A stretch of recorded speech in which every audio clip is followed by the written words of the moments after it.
Pass picked off on the first drive to Kansas City, and this one's blocked. Ebner got to him. Nate Ebner with the block.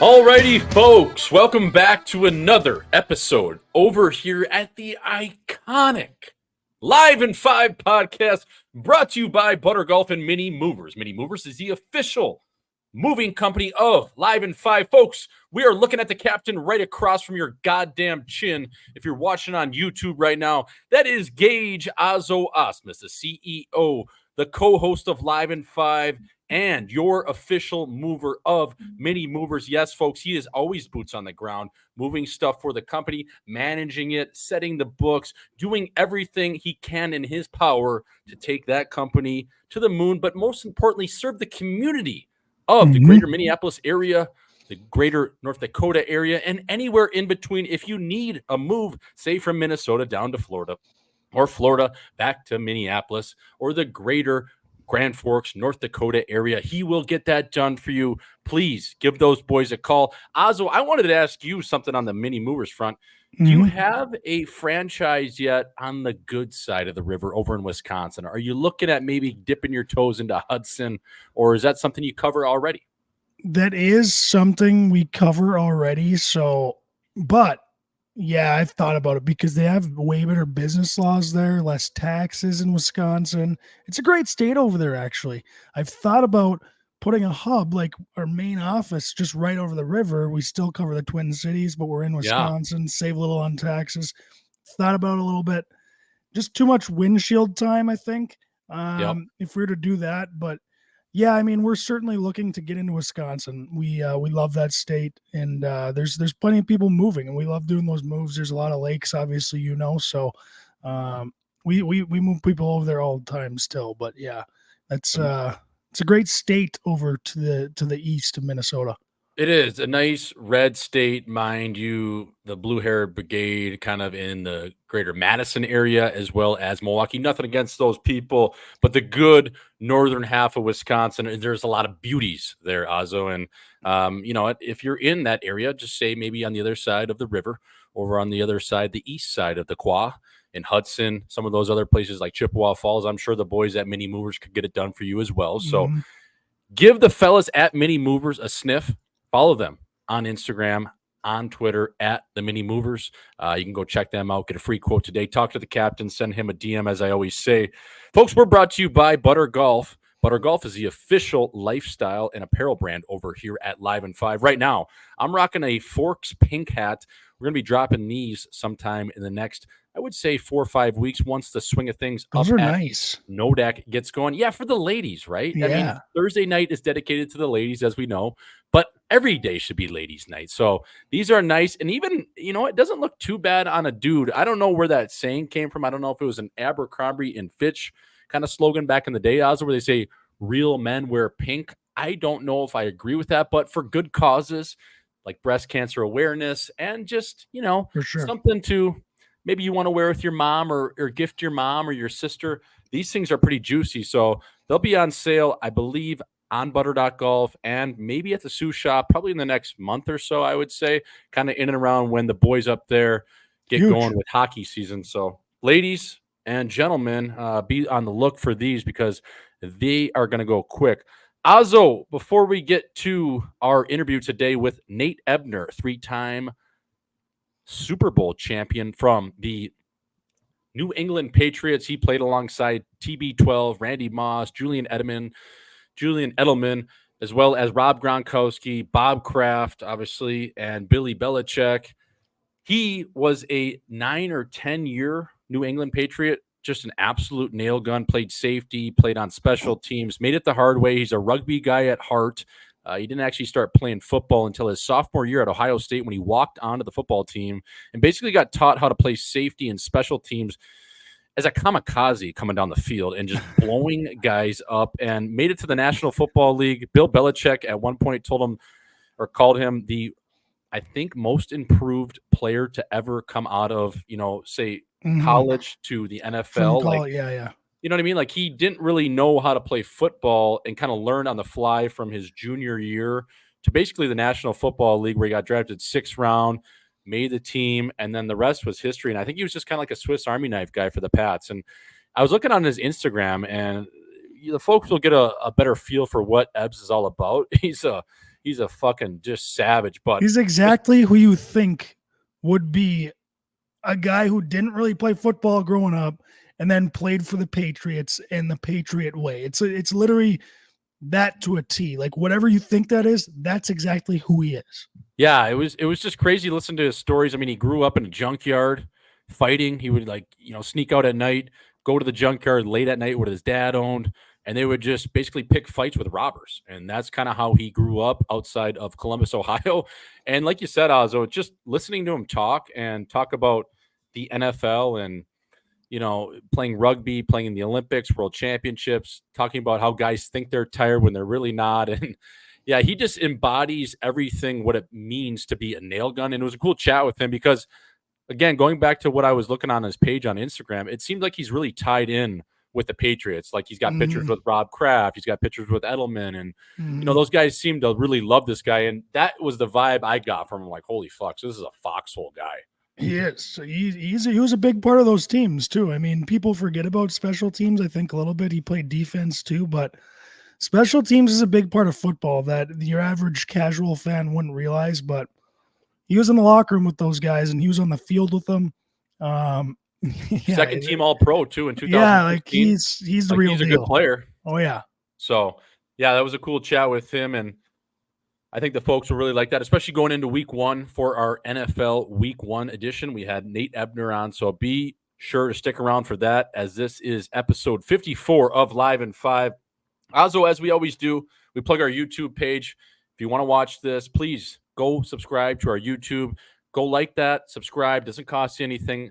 At Live in 5 2024. I think our subs are in and around 2,500 now. So we want to keep driving those up. Ultimately, the goal is 10,000 and then another 20,000 and another 30. So please go like that, subscribe. All of our shorts we post on our YouTube as well as our social media side of things. They're all tied in there. So whatever you see on Instagram, we post on Twitter, aka X, is all on YouTube, all the short videos, all the little clips, as well as the full interviews with all of our guests. So please go like that. Please, if you're going to watch on YouTube. I know a lot of people like to go on Apple, Spotify. That's okay too, but we'd really appreciate if you go watch on YouTube, like, and just interact with us on YouTube. That is ultimately where the next kind of wave of things is going. So go to that, check it out, and yeah, that's greatly appreciated over here. Lastly, our last ad read we always do is brought to you by Gladiator Therapeutics and Dr. George Michaelopoulos.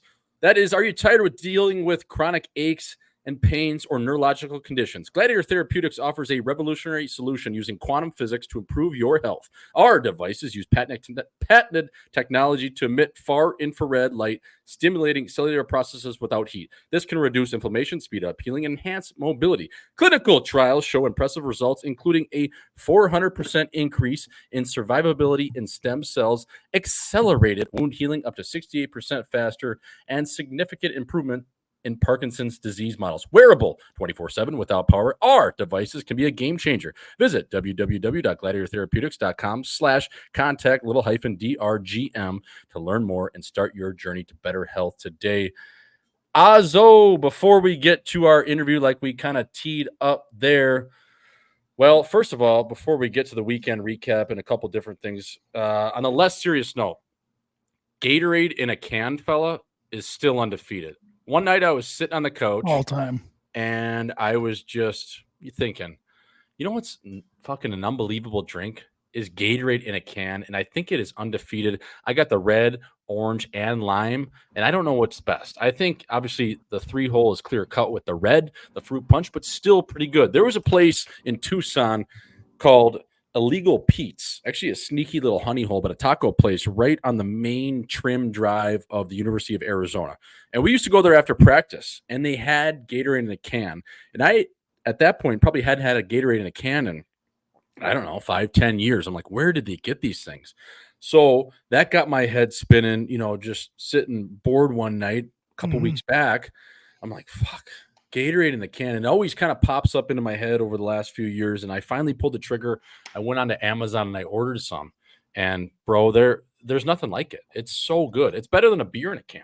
Everything's better out of a can. I mean, in terms of like, if it could be in a plastic bottle or a can, like you're always going to choose the can, because imagine if they put out beer in plastic bottles, how gross that would be.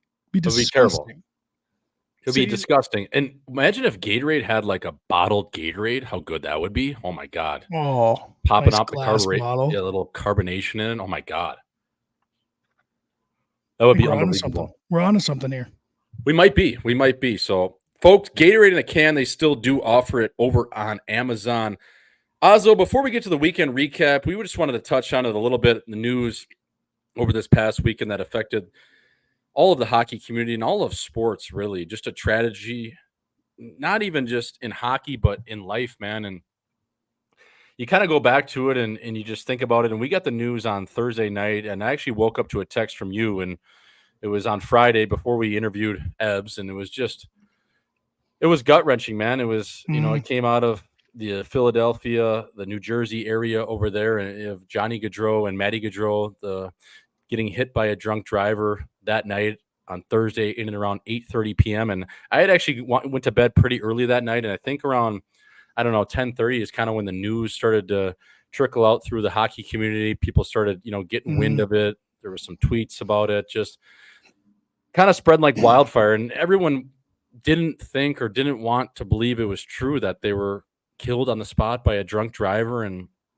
I don't know, man, to get that news and to wake up to that on Friday morning, and it even out throughout the whole weekend. Like, I was with my parents that whole weekend watching the US Open, and even though I was present and I had a hell of a time in New York, and especially at Arthur Ashe and watching that, it was about every minute or every so minutes, I just I couldn't stop thinking about it, man. And losing two at once and thinking about how it was over their sister's wedding weekend. And I think they were coming home from the rehearsal dinner, and all their families being there, all their friends, probably going to be one of the best weekends of their lives, sending their sister off into marriage with the love of her life. And it's just crazy how fragile life is, Ozzo. And you look at a guy like Johnny Hockey, and to me, he was a guy that was the same age as me, a 1993 product, a guy I played all the way up against in terms of youth hockey, AAA. He played for the Boston Icemen and then the Philly Little Flyers. And then I played against him in Dubuque again, and then again in college. And he was one of those guys that was larger than life, like Johnny Hockey. Like, he was 100. He was literally Johnny Hockey. How do you don't get that nickname without being Johnny Hockey? That's what I mean. And he was like a guy that, would never get hit, and you never thought was going to be make it to the next level. And he barely laced up his skates. He wore them like slippers, man. He was like 3-4 eyelids down. He would just kind of put those things on, rock tongues out. He was a little guy. You could never hit him. You could never catch him. And his brain just moved at a speed that no one else could play at.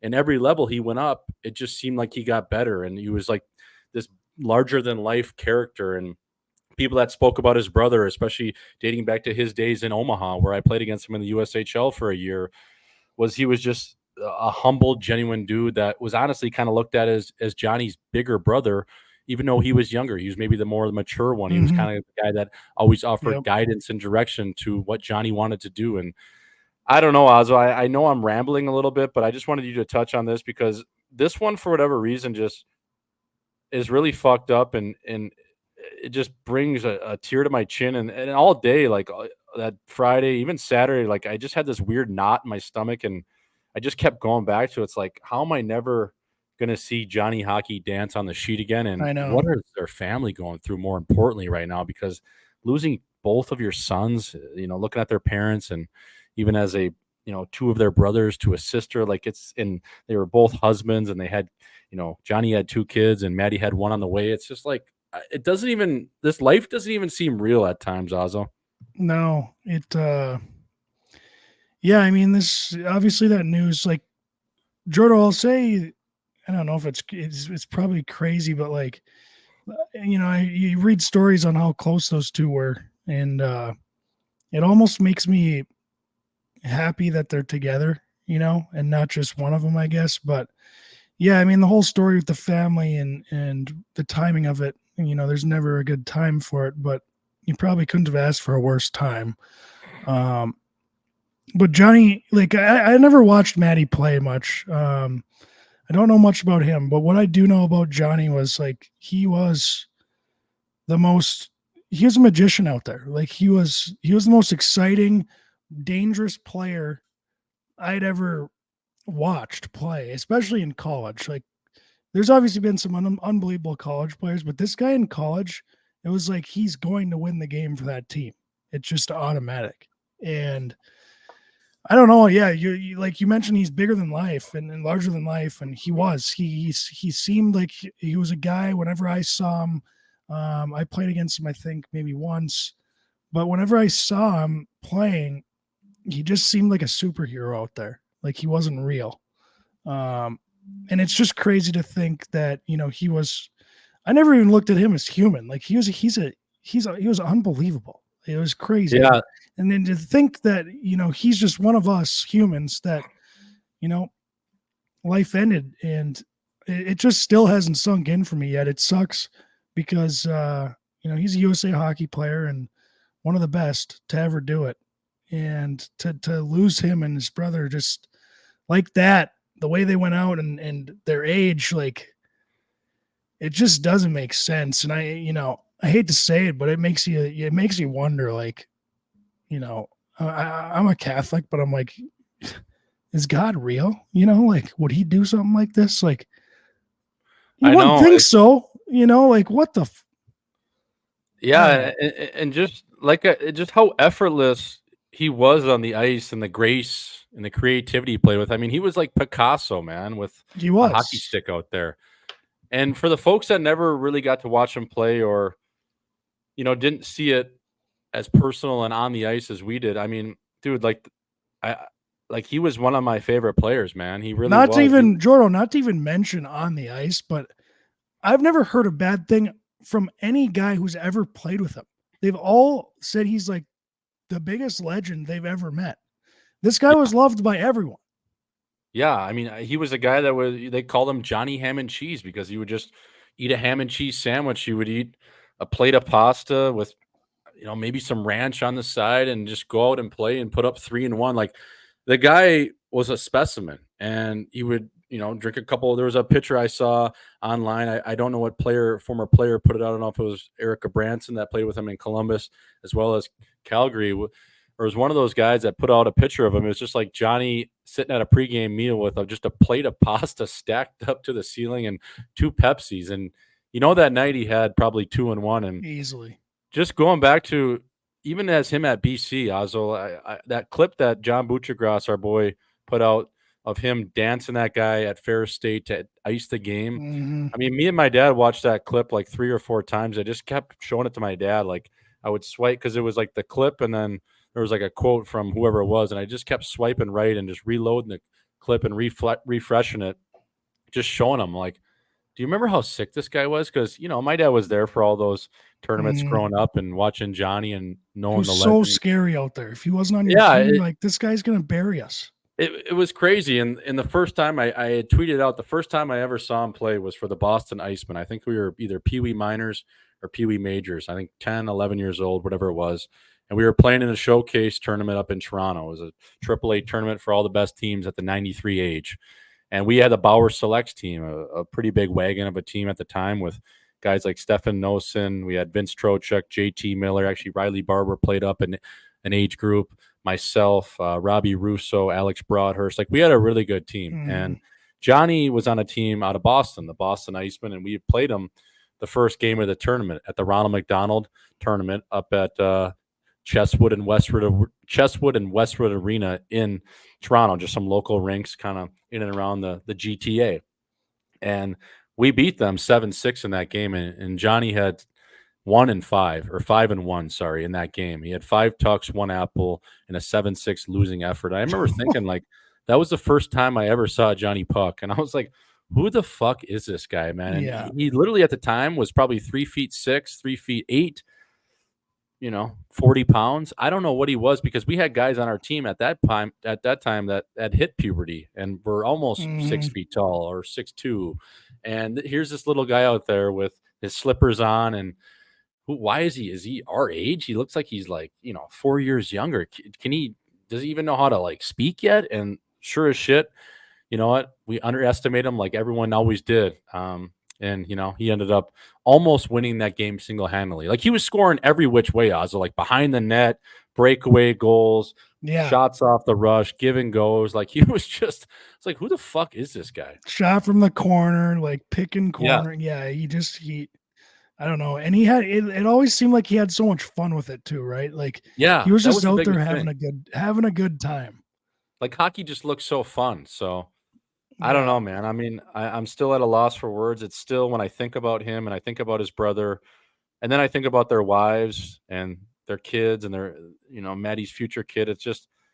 It's really hard to even wrap your head and grasp the situation from afar as two guys that, didn't really have a personal relationship with them. And I kind of known him a little bit in passing and just from select camps and some USA hockey things, but it just, I don't know, man. You can't even really say anything other than just you hope that family can kind of get through it together and find peace and hopefully, those guys are looking down at their sons and different things. And at the same time, I feel for a guy like Kevin Hayes who not only lost his brother but his best friend. And it just, I don't know. It just life is fucking fragile, Ozzo. It's pretty crazy. Yeah, it is. That's why it seems like every year there's a little like life gives you a little dose like, hey, buddy, hey, motherfucker, this thing's real and it could end anytime. Right. And so, I mean, and you've gone through that yourself firsthand with, with cancer and everything. It's crazy, Ozzo. I guess you just don't know like what's coming your way and nobody knows what the future looks like. And, that's kind of why I like to have fun, Jordo. Yeah. Yeah, man.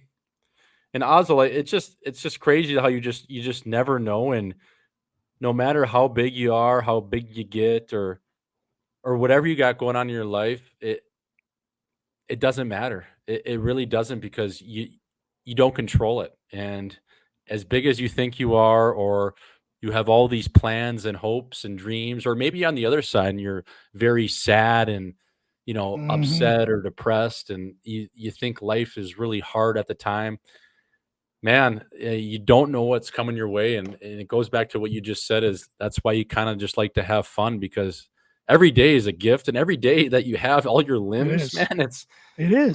That's it's you crazy. never know if you're not going to be able to hear or walk tomorrow, like or see, or it's not likely, but like you just never know. Right. So our hearts and everything go out to the Gaudreau family and everyone impacted by it. So hoping they find peace. Ozzo, we're gonna turn the page a little bit into some lighter things here. First off, U.S. Open and the experience that I had watching. Let's hear it. Sabalenka on Friday night at Arthur Ashe. Now the men's side was good, right? We had Paparil taking the screws to Joker. Joker looked tired. Joker just looked like he said it. He said it too. Yeah, and I don't know if I tweeted out. I don't know if he left his legs at the West Garden the night before, but it just seemed like the 37-year-old was tired. It seemed like this year he was injury plagued. He went through a lot. He got his gold medal that he really, really wanted to cross off the list. Obviously, completing everything, winning every tournament, now an Olympic champion. It just seemed like he was really tired. And Paparil, man, the Russian Australian, the Russian Aussie, I have never seen a guy that on top of his game. Like I knew he was going to have a letdown the next night or the following night against TFO, just because like you can't play that good again. It was crazy how good he was serving. It was crazy his returns, the way he was getting across the court east-west, and even tracking the ball up into the net. Like I don't think anyone would have beat that guy on that night. Even Joker in his prime, like that was one of those matches where that guy's going to be talking about the rest of his life, and he might not even win a slam. But the way he covered that fucking court that night was truly remarkable. And Ashe as is just such a spectacle and such a venue. But it would have been nice to see Joker get a win, because I think, that would have been a little bit more electric in terms of him winning and advancing. But, you got to tip your cap to the fella over there. But on the women's side, and I think right now, speaking of sneaky, Emma Sneaky 7 Navarro, but sneakily, Azo, I think the women's side has a little bit more buzz and jam to it than the men's side.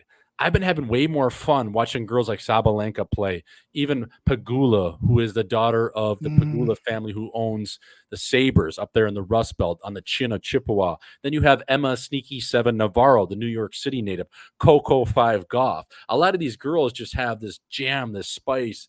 And Sabalenka, man. So she loses the first set on that Friday night, and the match doesn't start till like 12:30, which was crazy. We were gutting it out late night at Ash. This match starts at 12:30, doesn't finish until about 3. But after the first set, she loses, I think 6-2, pretty handily. Goes to the locker room for like 8 or 9 minutes. It was a long delay. In tennis time, like that feels like an hour. So she goes to the locker room, kind of gets her bearings. I don't know if she took a bump. I don't know if she had the Russian gas on her. I don't know if she had a little PED that she put in her ass like Lance Armstrong, but she came out of that locker room like a bat out of hell. I mean, like a Hellcat leaving East St. Louis. She gets out of that fucking locker room and whacks this poor girl 6-1, 6-2. And it was insane. Her forehand speed, just her serve. Her forehand, we talked about it yesterday texting, Oslo. Her forehand topspin is faster than all the men. That is crazy to me. It doesn't make sense. That's when I texted you. I was like, she's up to something, because no one, she's hitting it harder than men. All of them. She's averaging a harder forehand than all of the men in the U.S. Open. And I don't think that's ever been done. I don't think Serena ever did that. No, and she kind of like her body, like her upper body is huge, dude. Like her traps, her neck, her shoulders, like they're massive. Me and my mom were sitting there, shout out to Lise, we were sitting there just dying laughing at how big of a snap show she was. I mean, at one point she spiked her ball like 40 feet in the air after she lost a point. She like hammered one and almost hit one of the poor ball girls, like just right up against like that foam pad on the other side of the baseline.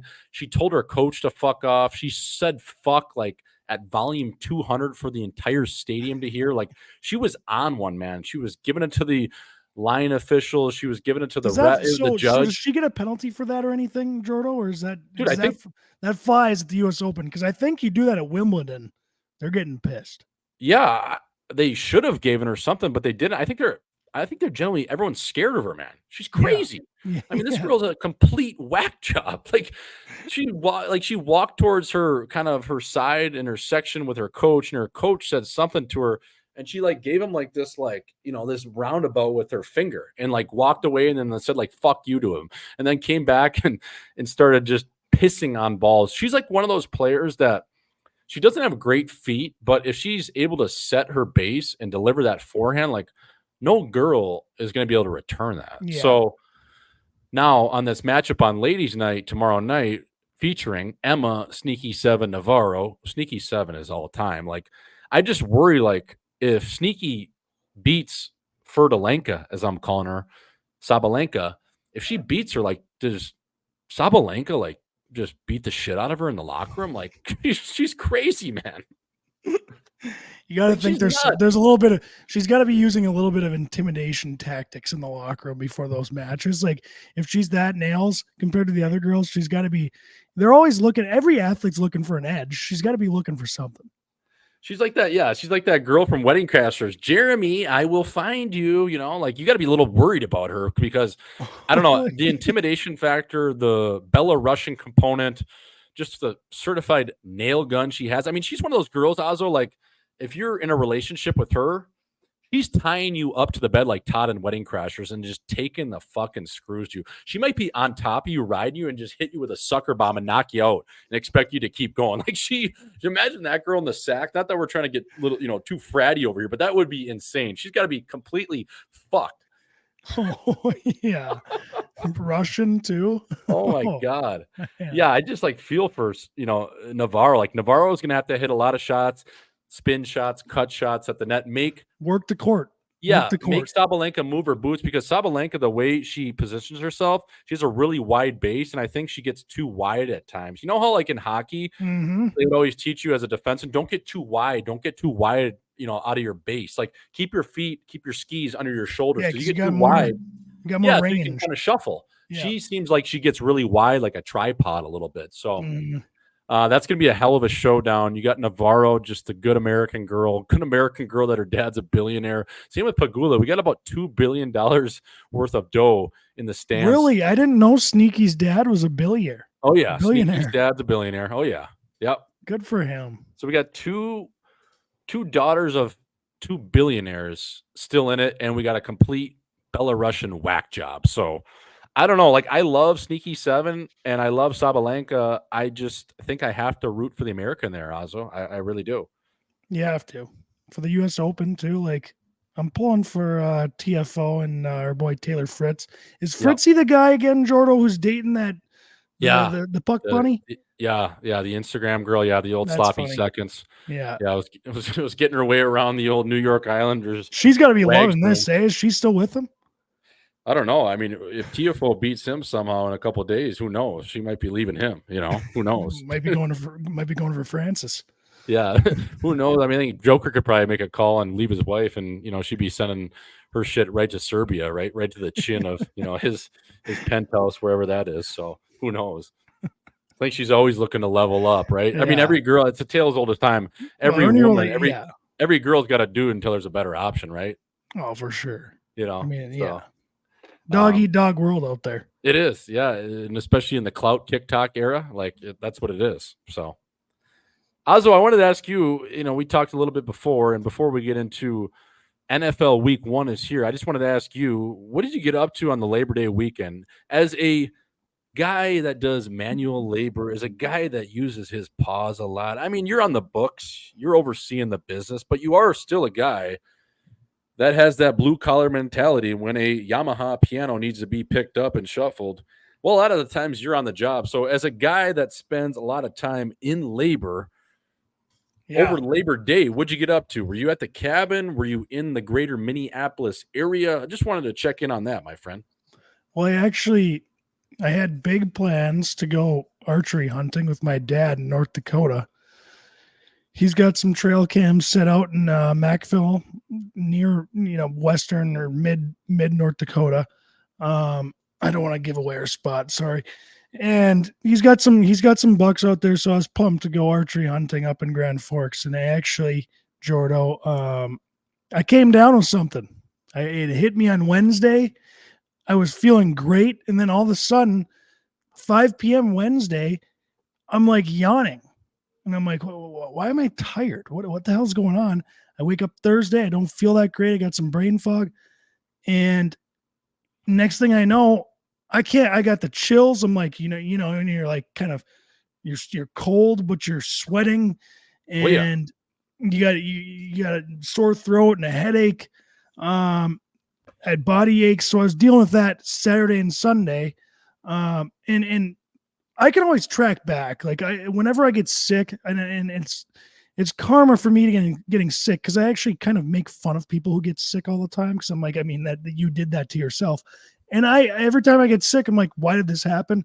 Well, we got receipts, Jordo. It's because I probably went to Zach Bryan on Saturday, the weekend before, stayed out till 2:30, 3 a.m., and then went to the state fair the next day and ate a bunch of shitty food. I mean, that's probably what did me in. But yeah, I had a terrible weekend, did nothing. But on Monday though, Jordo, I did get to play Spring Hill in Minnesota here, which is an unbelievable golf course. And the GOAT, Michael Jordan, still has his locker there, so it's pretty cool to see. But that was the only thing I did all weekend. It's terrible. That is tough, Ozzo. So you didn't go hunting at all? No. I couldn't leave. I couldn't drive. I was like, I'm not driving 5 hours feeling like this. So yeah, I couldn't even leave my condo. It was awful. Oh yeah. I mean, I think I was battling a little bit of the Chinese too. Like you said, maybe not to that magnitude. Good thing I got that one dose of whatever Johnny Moderna back in the day to play in the NHL camp. Maybe that saved me. Thanks, Tony. Thanks, Fauch. maybe that saved me a little bit there. So, fella, well, you're on the men though a little bit, so that's good to hear. But someone that did have a better weekend than you, Ozzo, was Scotty Scheffler, and more importantly, Scotty Scheffler's caddy. Scotty Scheffler's caddy this year made $6.2 million on the bag. I mean, pretty sure that's good enough for 15th on the tour. Like, not bad, right? Just carrying the sack for 6.2. Like, life's not bad there. You got guys grinding out 36, maybe even more a day looping, at a place like Whistling Straits, at some of these destination resorts. And they're lucky to make $300 a day. And this guy is out there on the sack. Life's not bad if you're carrying the bag for 6.2 bananas a year, fella. I mean, is there a point, Gaudreau, where you feel like this ain't right? Like you're making more than 75% of the tour players. There's got to be a little feeling there like, God, like, yeah, this is nice. I'm going to take it, but goddamn, this doesn't feel right. And I 100% agree. And I don't know though, because at some time, like you're just like, fuck. I think I'm one of one. It's probably funny, and you probably, most guys don't probably get that, but it's like the agent that has an ego because he has the best players in the world. It's like, all right, bro. Like, I'm not saying Rich Paul has an ego, but it's like he's basically the same thing, making money off dudes, right? Like you're making. Yeah. I mean, he's the only reason why he's married or engaged to Adele is because he's got LeBron James. He's got all these guys on max deals. Draymond Green back in the day. All these guys. Rich Paul, the league runs through his phone because he was able to get LeBron, right? And now he's got Adele and all of this. Scotty Scheffler's caddy seems like a good family man. So, anytime you can put a little more cash in that guy's pocket, I don't mind it, but it's just so funny that you're looping and you're making 6.2. It's unbelievable. I mean, you're making more than a top 6 forward in the NHL, and you're just carrying a sack. Like, it's unbelievable. Yeah. Like, it's not even like this guy's even really listening to him, probably, really, Scotty. Like, you're giving him a number, and you have a rangefinder now. Putts, maybe a little bit. You're probably talking about the, a little bit of the break and maybe a little bit of the grain, and that's about it. They're going to see their putt and hit it. Like, they're not really listening to you. No. It might be the best way in the world to make $6 million. I think it is. And, I mean, I haven't even touched on Scotty yet. A fucking golfer, Gaudreau, that just made NBA money, $64 million in a year just for playing golf. That's not endorsements. That's just his prize money. Holy, I mean, yeah, that's. Are we serious? Yeah, that's a sheet and a hook. Insane. Yeah, and I mean he earned it too. It's not like he just sold out and went to the live tour, right? Like he earned he was it. Stripping it. Oh yeah, like that's crazy how good that guy is. It's actually. Yeah, it doesn't even really make sense too, because he's just like, he just seems like a guy. Like he's, he doesn't have that Eldrick Woods in him, where he's just, fucking everything and then coming out and shooting 61. It's just kind of like, it's just like a very nonchalant 65, and he wins every goddamn tournament. His heart rate's at 42. It was funny though. He was talking about his buddies, and when they get on the course, and now he's playing at a +5, 6, 7. And he's playing against his buddies that are 12s, 13s. And, they get in the handicap app and they type in their handicaps and what amount of pops they have to give out or strokes. And, he was talking about giving his buddies like, maybe 1 or 2 a hole. And he's like, honestly, that's not even enough. And it's just so funny to think like you're that good, right? Like you can just go out on a Tuesday and probably shoot 64. And if your buddy shoots 85, you still clean them up. Like it's just nuts. It's nuts. It kind of sucks because but he did mention, Gaudreau, which is cool about the game of golf, that he can still play with his buddies, even though he's, 40 times better than him. That is the best part of golf. You can play legit, competition with your friends, and it can be fair with that handicap. So, yeah, I mean, that would be insane. How fun would that be to be one of Scotty's friends and have to battle him out there? You're getting 2 strokes a hole. It was unbelievable too, because I mean, not only playing with him, but like he hossled one at Eastlake on Sunday, if you saw that bunker shot where he kind of hoselled it and went straight right, like, I mean, that's a shot that happens to me like once a round. So it's kind of cool to see that happens to the greatest golfer right now on tour. But going back to your point, like if I played Scotty Scheffler straight up as a bad 12 handicap, he's a +5. You got to factor in slope if you're playing the tips. So say he's probably going to give me, I would say the handicap calculator would come out to like 22 strokes. Dude, I don't think that's enough because if I shoot 87, 88, I still probably lose. That's just insane. Like getting 20 strokes and you lose still 65. Like yeah. You know, he is like, oh yeah. And especially like when it's just lax like that, like, and you're boozing and he's probably not. It's just like, you know, he's going to be out there still kind of dialed. So yeah, he did make a cool point there. Like you can go out there with golf and play your buddies. And that was even kind of what I saw at the US Open a little bit too, where, you know, a lot of these guys have like hitting partners that they're kind of their buddies and they're practicing after their matches on a side court, whatever it may be. And they're out there just like shirt off hitting. Kyrgios was out there a couple days hitting around with Joker. There was, you know, some lower players hitting around, but you kind of just bring your buddy out there. That's kind of nasty too. Like that would be pretty sick to get in there and take a couple serves from those guys. Hey, the one thing I wanted to say to you though, going back to the Open, I know we're jumping around here. Joker has a fucking muffin of a serve. He serves at like 113. Coco Gauff's at like 122. Yeah. Like, does he really? I didn't know he had that big of a muffin for a serve, dude. How is that? Been... Like, is he hurt or is it like, I'm going to have to maybe check his man card. I know his serve at the US Open, just because I saw one of his interviews was really down. So he was not striking it. But I know for a fact he's never been known as like having a hard, good serve. Like he just does everything else. Like he does everything in the game. Like I don't think he has like a part where he's like the best ever at it. Like he's just unbelievable at everything. Like he just that's all really good at everything. Yeah. Yeah. Because like John Isner back in the day, remember him, the US born guy, like 6'8". Dude, he would serve at like 155 as an absolute piss missile. If you had landed in, the other guy wouldn't even move. He'd just stand there and hope it just didn't land in. Yeah, that was his whole thing. Like his accuracy wasn't perfect, but if he got that missile in, and Eddie Roddick used to throw fucking just absolute darts too. Yeah, so I was just curious because Coco Gauff was legit serving it faster than Joker, and that's kind of tough. Like, I mean, like, fuck. I know you're the best player, arguably the best player of all time. I still think Feds is number one, but yeah, that ain't perfect. Azo, NFL Week 1 is here, my friend. We have finally made it through the preseason. We have made it through the dog days of talking about fuck all. Baseball is still on. NHL camps are getting going in the next 3 weeks, but it seems like forever that the National Football League has been on break. I don't pay any attention to the preseason. I know a lot of guys watch it just for a Dak pre-scout of who they're going to take in their fantasy drafts, just kind of get them more engaged of maybe some sports going on. But right now, the National Football League is starting up tomorrow night in a game that features Patty Mahomes, and we have Mr. Pfizer, obviously, and Travis Kelce Swift.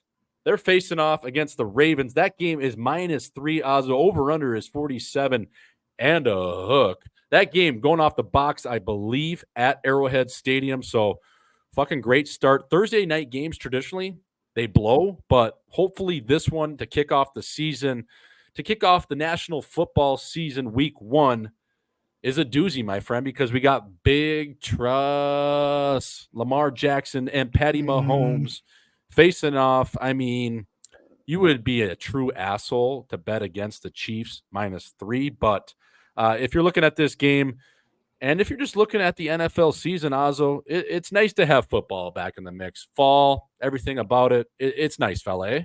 It's unbelievable. Best time of the year right now. Best weather. Bugs are starting to go away. Football's back. Yeah, I'm football. When the start of football is always my whole life had been one of the most exciting times of the year, because either you're starting school or starting a new season or whatever, and it's kind of the end of summer, and you're going on to the next chapter. It's such a good feeling, man, and I fucking love football. I cannot wait to watch all Sunday. Hey, how nice is it too in Forks in college when you got like those 3 or 4 Sundays before even the Oh, season gets started, the preseason games, like, get the fuck, Caesars going. I got Saturday and Sunday to get drunk. Like, this is Yeah. unbelievable. You're usually the best part is Iron Man up in Forks, because the boys do all the fitness testing for the first couple weeks, is winding down. So you're kind of getting through that. And now the NFL season's coming up, and you have that cabin trip where you can get drunk with the fellas, and you can start maybe, laying a couple bets down, or you got your fantasy teams that you're duking off. And usually around that time, the fantasy buzz is so hot versus like mid-season where it kind of just fades a little bit. But there's nothing better than going to the Bun on a Sunday up in Grand Forks and just getting drunk all day. It's like, oh my God. Like, I'm so jealous of those guys. Your only job is just to watch NFL. It's the best. Get drunk. And it's the NFL is always so funny too, because you already know who's going to be in the Super Bowl probably, but I'm looking at all these teams. I'm like, fuck, they got a good team this year. It'll be fun to watch. It's like, oh, the Bears, they'll be fun to watch. Yeah, they'll be 8-9. Like, what am I talking about? But I'm like sitting here thinking, like, can't wait to watch them. You're talking about Caleb Williams, like he's gonna be nasty. Like, yeah, all right. yeah, man, I'm excited. That Thursday night game though, I mean, Thursday night games suck, Jordo, but this Thursday night game is gonna be all time. It's gonna be all time, and it always like reminds me of DirecTV. Always would have the Thursday night game, and I think now it's on Amazon, right? Or who does Thursday nights? NBC Peacock now. Okay, it's Wrenchcock. Okay, so that'll be that game. How funny is it? Like, my building here has DirecTV, and DirecTV absolutely sucks. I've always hated it, but ESPN just walked away from DirecTV, so I can't even watch the US Open right now. Oh, it's hilarious. Yeah. It's an absolute Plato's closet of networks. So I don't know. I'm gonna have to figure that out. But let's stay on topic here. We got Friday too. We got the Packers and the Eagles. We're calling that the BBL Bowl because that's in Sao Paulo, Brazil. That's going to be a good game, too. You got Jay Love, who just got paid. Those nice white Packer unis. I know you probably hate them, but as a cheesehead myself, going to be great. Playing against Jalen Hurts, fella. That game, Philly, -2.5, over-under set at 49.5. And when we chatted with Ebner, Nate Ebner, who's going to be on the show in just a bit here, folks, former 3-time Super Bowl champion of the New England Patriots. We were chatting with Ebbs, Ozzo, and he always saying was just like week 1 is such a shit show. Like, it reminds you of like a college season of hockey. It's like you do so much preparation. You've known who's on the schedule for 2 months. Everyone's so horny. They're all juiced up on Toradol, on, whatever. They're not PEDs, but they're maybe taking an extra Sudafed. You're scheming. You don't know what the other team's going to do. Are they going to run the same offense as last year? Everyone's just going a million miles an hour trying to feel each other out while getting out the jitters of 6 or 7 months. So these games, I feel like, and especially in a destination game, like, who knows what's going to happen on this one? Like, we're talking about Thursday night games being sucky. This game might just be fucking crazy, especially down in Brazil and all the BBLs and all the bad bitches in the stands. I'm so excited to watch that game because, one, you got 2 green teams going down to Brazil, and apparently you can't wear green in Brazil because it's like something gangs wear down there. So like if you wear it, you're running the risk of getting murdered or something, which is crazy. But yeah, I mean, it was funny talking to Ebbs. Like, we're talking to Ebbs, and he's like, "Yeah, you're just fired up. You're ready to, hit somebody." And that's how all these guys are. They're NFL players. They're psychos. Like, they're all just licking their chops right now. Like, let's fucking go. I get to kill someone now. Yeah. It's gonna be all time. I can't wait. It's just, they're so goddamn crazy. That one, obviously, I'm gonna take my boys. The cheeseheads, but who knows what's going to happen in that BBL Bowl? You can't wear green. You can't leave the hotel. They're going to be obviously police escorted everywhere. I think there's even U.S. security going down there to help out with the game. Like, what genius! And I mean, I guess you got to sell the game all over the world, but like, if you're looking at this one and you're Roger Goodell, man, like going down to Brazil, like that's like going down to the jungle. Like that's a little risky. So hopefully no one gets killed down there, and then boys can get out and have a good game on a soccer field. But that one's interesting. Ozzo, obviously, another game I have a lot of interest in is Monday night, the Jets at San Fran. A-Raj going back to the Bay Area where he's from, back from his ayahuasca retreats, back from his Achilles injury, back in the swing of things as a older quarterback now, pushing the ripe age of 40. So that one's going to be interesting because I want to see how Mhm. AR-12 responds. I want to see how the Jets look. They're supposed to have this new and improved offense, especially dating back to the hype around them last year. But that game is going to be a doozy. I don't know, how many years left A-Raj has, but if I'm a betting man, I think he's going to want to come out with a real big bang and turn some eyes, especially what he's done over the summer, especially, coming back from that injury, wanting to prove that, he still got it, baby. I think he does. I mean, that guy is an ultimate competitor. I've got the Jets in that one. I mean, Yep. I'm taking the points. Like if the Jets even, they got 4.5 points there. So yeah, I mean, I like those chances. And just like we were just saying, like you never know in no one knows the Jets offense. They never saw it last year. So no one knows what to expect. So these 49ers, if A-Raj is able to complete the game, I think they got a pretty good chance. Yeah, I agree. And who are the Minnesota Vikings playing, Oz? I was looking at it, but I forget here. Are they at home? They're playing the Giants. It might be a game they could win. Dude, this year, I mean, talk about it, just a dagger for them this year. I mean, what's going to go on tight there? Tight end, wide receiver 2 out for at least 4 weeks. Both starting cornerbacks injured, out. Like their draft pick QB, who knows if he would have been good or not, but he's out. So it's like at this point, it's such a waste of a season because you're not going to. I don't want to root for a fucking draft pick, like No. Oh, let's lose these games. Like I want a good draft pick next year. I don't give a shit. What is your motivation at this point? Are you just trying to recreate the boat party like the Giants did way back in the day where you put the Timberlands on and the denim and you get some 4 hired strippers and hookers on a boat on a vessel down in Miami at the end of the season? Like, man, because the NFL is one sport where you can't just go through the motions. You're going to get fucking annihilated. Oh, like, yeah. Whether you're on the line, whether you're a running back, quarterback, like you rely on your guys. And yes, you want to get your paycheck.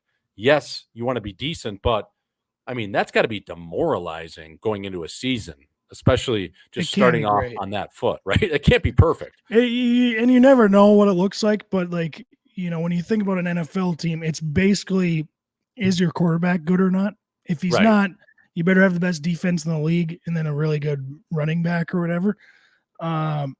So, yeah, I mean, I don't know what – you're just hoping maybe Sam Darnold is just unbelievable. Like, how do you stay, like, focused and, like, believe you're going to win? If in practice Darnold looks decent, that team might have belief. But what if in practice Darnold just has it that he's not making throws, like they know their quarterback's bad? How do you go through with this season? Like you're just like, there's no shot. There's just some names you can't even trust looking at a guy to be your quarterback, like Sam Darnold. Like, how do I trust a guy that's named Samuel Darnold? I'm already out as is. At least give me a guy like Tyrod Taylor, a.k.a. T-Mobile. Now, T-Mobile might not have the best service in the game, but he might be able to squeak out a couple bars, a couple wins. Like, when I'm starting off with my guy that sounds like he's out of a reality TV show like Southern Charm and Sam Darnold, how am I going to win? If I'm Justin Jefferson, am I getting the rock? Like, fuck, man. I'm throwing up the flag like Moss, but I ain't even touching the rock. It's like, fuck me. So, yeah, I don't know. I don't know what's going to go on there. But you know what? For all the people, all my good buddies that are Minnesota Vikings fans, including you, Azo, I wish you the best. So that one's an interesting one. There's a couple other decent games, but we're going to move on. We're going to move on to one-hitters with the captain. And I threw out a little bit of an Insta story today, and it was just a poll. And I wanted to take it to you for one-hitters with the captain because you played a long time, Azo. You played college, you played pro, and as well as junior at the U.S. national program. And every trainer always did it differently, whether it was the laundry bag or the laundry loop. Sometimes they gave you the option. So my one hitter with you is, were you a laundry loop guy for your gitch, aka your laundry that you'd wear under your gear? Or were you a laundry bag guy where they give you the big bag and then you kind of zip it up? But sometimes those bags, all the shit wouldn't dry out. But if you had the loop, sometimes a missing sock would fall off the loop. So no real system was perfect. The bag was always risky because if you didn't fully dry it, it was always like just kind of crunched up. Yeah, that's a good question. You know? So I wanted to ask you, are you a loop or a bag guy? Man. It would all depend on the bag. I think you get some shitty bags and then there's some better ones. Yeah. I might take like the top of the line bag. Yeah, National League bag. Yeah, but the loop was always just, it was simple, and you didn't have to, you didn't feel like you were digging into Santa's sack trying to find your sock, or have to dump it all out. You could see everything. It was easy to grab. I'm gonna have to go loop. How nice was it too when just the loop was just, it was still hot. You had probably 3 or 4 of your undershirts on there. And then sometimes you'd even sneak in. They say you're like a freshman, or maybe you're living in the hotel, you were a call up. You'd sneak on a couple of your shirts onto the loop, like an Aloe shirt or a Lulu shirt. Oh, yeah. Kind of just make one of the trainers just throw in there in the wash for you. Like, hey, fella, can you get this done? I'll tip you an extra 100. Oh, yeah. Throw a little real laundry on there for them. Yeah, you got a couple of pairs of boxers on your loop. All of a sudden, your loop is like it's like a fucking stack. I always like testing the waters to see how much I could get on my loop, right? 10 or 15 shirts and maybe not 10 or 15, but 6 or 7 shirts and like 3 or 4 pair of underwear and then like 5 or 6 socks. And then let's just see how far I can stretch this loop out. You had to have the options on there, but it always pissed me off. Like I'd want to grab one shirt and I'm like, fuck, I got to look through, I got to take time to look through all this shit. Yeah. Take some of this off, but I'm like, no, I can't. Yeah. And it'd always be like the one shirt you always wanted was like at the very start of the loop, and then it was just like jammed in there. So you always try to take off that bottom shirt, but then it all ended up falling off. And god damn it, I got to put all this back. Put it all back. Yeah. And I got 4 pairs of socks on here, and this just all fell out. The bag though, my biggest worry with the bag, Ozzo, was always if that thing exploded, it's gone. It was like a lost and found. There's no way you're gonna find any of your stuff. And sometimes, or like your zipper wouldn't zip all the way, and you grab your bag and you're almost late for practice, and you're just looking in there, and you're like, holy fuck, half the stuff's not in here. It was how funny too when you're coming to the locker room and you're stung as fuck and you're missing a sock. And you're trying to tell the trainer or your equipment guy that you have this one sock that's like your lucky sock. It's like a tube sock, but it has a little piece of gray on it, and it's got this yellow mark on it, and it's it has a hole here. And he's like, I don't know what the fuck you're talking about. And you're like, no, that's gone. I don't have it. And you're just so hung, and you're like, you get to the point where you're just like, fuck it, I'll just wear my street socks that I walked in here with. I don't even care. I don't even want a new pair right now. I don't want to deal with this.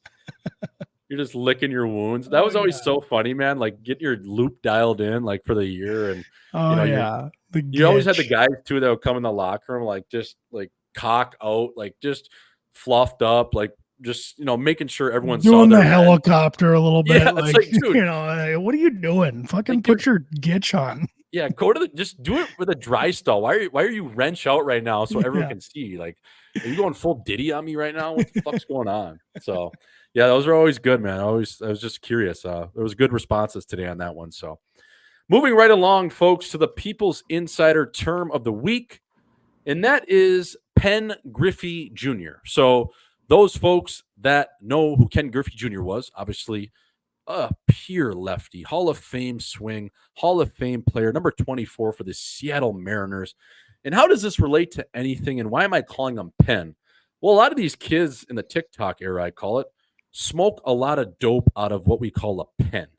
So rather than referring it to just a normal Bic pen or, hey, pass me that pen, or maybe it's a Juul. A lot of kids have a Juul that they'll call a pen, or a lot of times it's just THC related. So I took that one step further, and you know what? Instead of saying just pass me that pen or pass me that vape, pass me the Ken Griffey Jr. So when you're taking a drag off that dab pen, well, to look at your buddy and say, hey, buddy, you got that Ken Griffey Jr. on? He'd be like, fella, my back pocket right now here for you. You want to hit? Oh, yeah, I want to touch McGraw. Hey, you give got me that thing. Pen Griffey?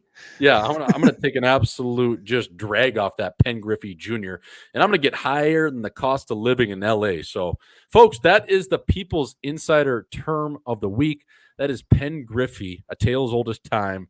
You know, a lot of kids they smoke those pens, fellas. If you're smoking grass, get off the pens. Those things aren't good for you. If you're gonna do it, well, do Yeah. it. You know, out of a some sort of piece or a spliff or Pretty sure that stuff puts a hole in your lungs or something. Yeah. Like, it ain't good. No, I don't think it's good. So, but if you're doing it, it's the Pen Griffey. So, Azo, I think that's all we had for this week. Last one thing I wanted to touch on: Leon Draisaitl signed for 14 bananas over 8 years, securing him and locking him up for the next 8 years. That will be a precedent set for McDavid, obviously, to sign, and then probably Evan Bouchard. McDavid's probably going to sign next year at this time for in and around 16, I would say, taking a pay cut. But Draisaitl for 14, man. I mean, it's crazy to say. That's a team-friendly deal. He's taking a haircut. Like on the open market, I think he's 16, 17 all day. I think he believes they're going to win a cup. I mean, I do too now. I'm like, fuck, they're going to win a cup. So hopefully they do. I want them to get it done. But yeah, that's an unbelievable. It's great to see him get paid, Gaudreau. But what I also noticed was this contract is like, it's like the third or fourth biggest contract in NHL history. How is it not the biggest? Well, how is the NHL not? I feel like their pay raises have not followed what all the other sports have done. No, I mean, you got guys now making the same dough as like guys like Keith Tkachuk and Jeremy Roenick back in 2000, which is crazy. Thank God they're getting rid of escrow. Thank God there's some new TV deals. But yeah, Gary Bruce Bettman has just had this thing bottled up, man. It's crazy. But the other thing on that though is you used to be able to sign like 12-year deals. Like Ovi signed like a 12-year deal for Kovalchuk signed like a 13-year deal. And he played like a year on it. So that's kind of a little bit of it, but yeah, you're 100% right. I don't know how, other sports have continuously gone up like they're climbing Everest, and the NHL has really been plateaued out since. We got to figure that out. We got to figure that out for the boys. Yeah, pay the boys. Like you should be making $750 playing in the fucking national. Like by the time you pay your agent, your skunk takes half. You got, your apartment, your mortgage, back home, a car payment. I mean, you might be on food stamps if you're living in New York City. Like at least be a veteran minimum of $2 million. Like this is a gladiator sport we're talking about. This isn't just some Scotty Scheffler's caddy's making $6 million. Come on, boys. Pay him. Fuck. So, Jesus. And lastly, I just wanted to give a shout out to the Jackson Hole Moose, who are out of Jackson Hole, Wyoming. It is a club team there. I got the shirt on. These guys, it's like semi-professional. They play once a week, kind of like Mystery Alaska style. And they just pack the barn. It's dollar beers. It's beer gardens. And they go tear up the $1 Million Cowboy bar. And then they go back to the rink usually and have a party in their locker room. I mean, those guys are absolute beauty. So Mike Longo, if you're listening, the boys up there in Jackson Hole, we love you here at Live in 5. We've given you a shout out before, but can't wait to get back to Jackson. Steep and deep over there, and just want to give a shout out to the Jackson Hole Moose. Those guys are fucking nail guns. So, Azo, that was Live in 5, episode number 54, the pre-show. We got Nate Ebner, 3-time Super Bowl champ, coming up next, coming in hot. I think the folks will like this one. He's an absolute nail gun, 11-year NFL vet, beauty, savage, coxman, and like we said, a patriot in every sense of the word. So, tape to tape with you, Captain, as always. Good to see your chin, and can't wait, baby, for next week. Woo! Alrighty, folks, now introducing from the mean streets of Dublin, Ohio. Folks, Hillard Davidson's finest, 10-year NFL vet, 3-time Super Bowl winner, Patriot, Giant, second-team All-Pro in 2016, and an Olympian as a rugby player. Folks, without further ado, please welcome Ohio's finest, the Ohio State's finest, Nate Ebner, to the Live in 5 podcast. What's going on, brother? Thanks for joining us over here. Thanks for having me on. That was a great intro. I appreciate all the juice right there. Yeah, we usually kind of bring it to you, Chicago Bulls, Michael Jordan, like starting lineup, and I kind of got a strip club DJ voice, like I always tell my first-time guests. So we kind of have a little mix of that, but I felt like I saw some strobe lights coming through my window. exactly. You're about to run out of the fucking field, right out of the tunnel and get going and hit somebody. But no, dude, thanks for coming on. Obviously, the mutual connection is Brian Peters, who we've had on the show before, former just savage NFL vet, 7 or 8 years. And you kind of put us in a group chat. I was looking for an NFL guy. Usually we have hockey guys on here. We've had a basketball NBA player on, but no, man, anytime we get a football guy on, especially a guy like you, who is just what we like to call in hockey a certified nail gun is what we call it, just a savage, a guy that fucks guys up out there. It's really cool to come on and chop it up with you. But just getting started, Nate, like playing for the Patriots all those years, but backing it up to even college and maybe even high school. I think you were a rugby player to start and then kind of transitioned into football. Was it like your sophomore year or your junior year? Maybe you started playing football. Take us kind of through that. Yeah, I didn't play high school football. I played, Pee Wee stuff, but I was on the junior national team at 16, 17, 18.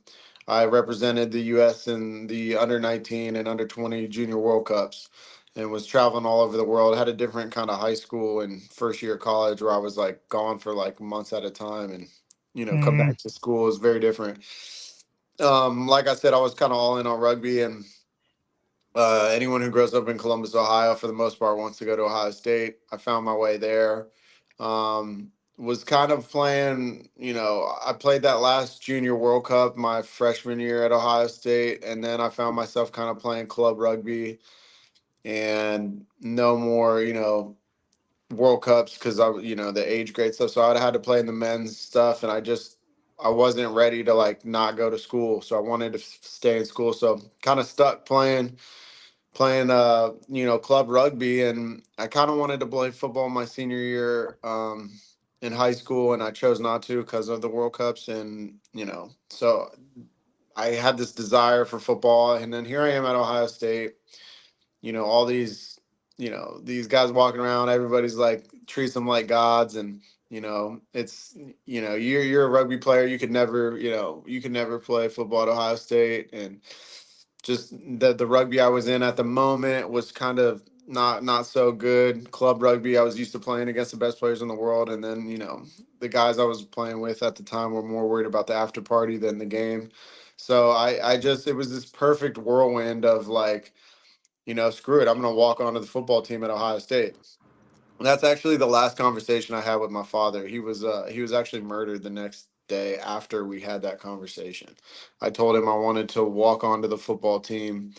And he knew I had a good rugby career, and he was like, if you're going to do this, you got to do it all in. And we were kind of like mutually in agreement that it was like, all right, we're going to try to walk on here.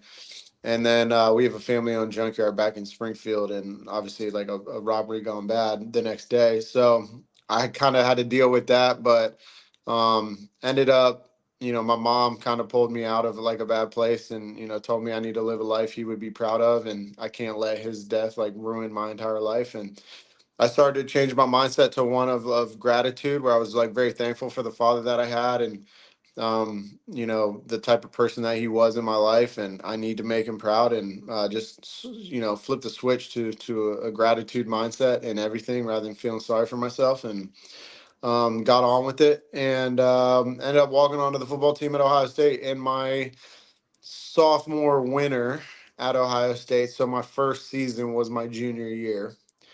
And if you want me to elaborate on what that experience was like, I'll tell you, it was probably the most humbling thing from a sports standpoint I'd ever done in my life. But we could get into that if you want. But yeah, walked on my sophomore winter, going into my junior year, played 2 years, then a third year I got a red shirt, and that's where it started. That's sick. Nate, how did you begin playing rugby? Was that your it was kind of your dad's sport, wasn't it? Because I Yeah. feel like a lot of kids in Ohio aren't growing up playing rugby, they're playing football. And then also you played on the biggest stages, you said the World Cups there.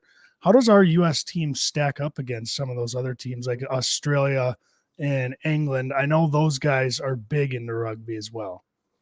Yeah, I mean, I got into rugby through my dad. Obviously, he was, the person who played that. I played a lot of sports. It just, I kind of gravitated towards football and rugby just because, I probably liked hitting a lot. That was my thing. And you get a lot of that in rugby and football.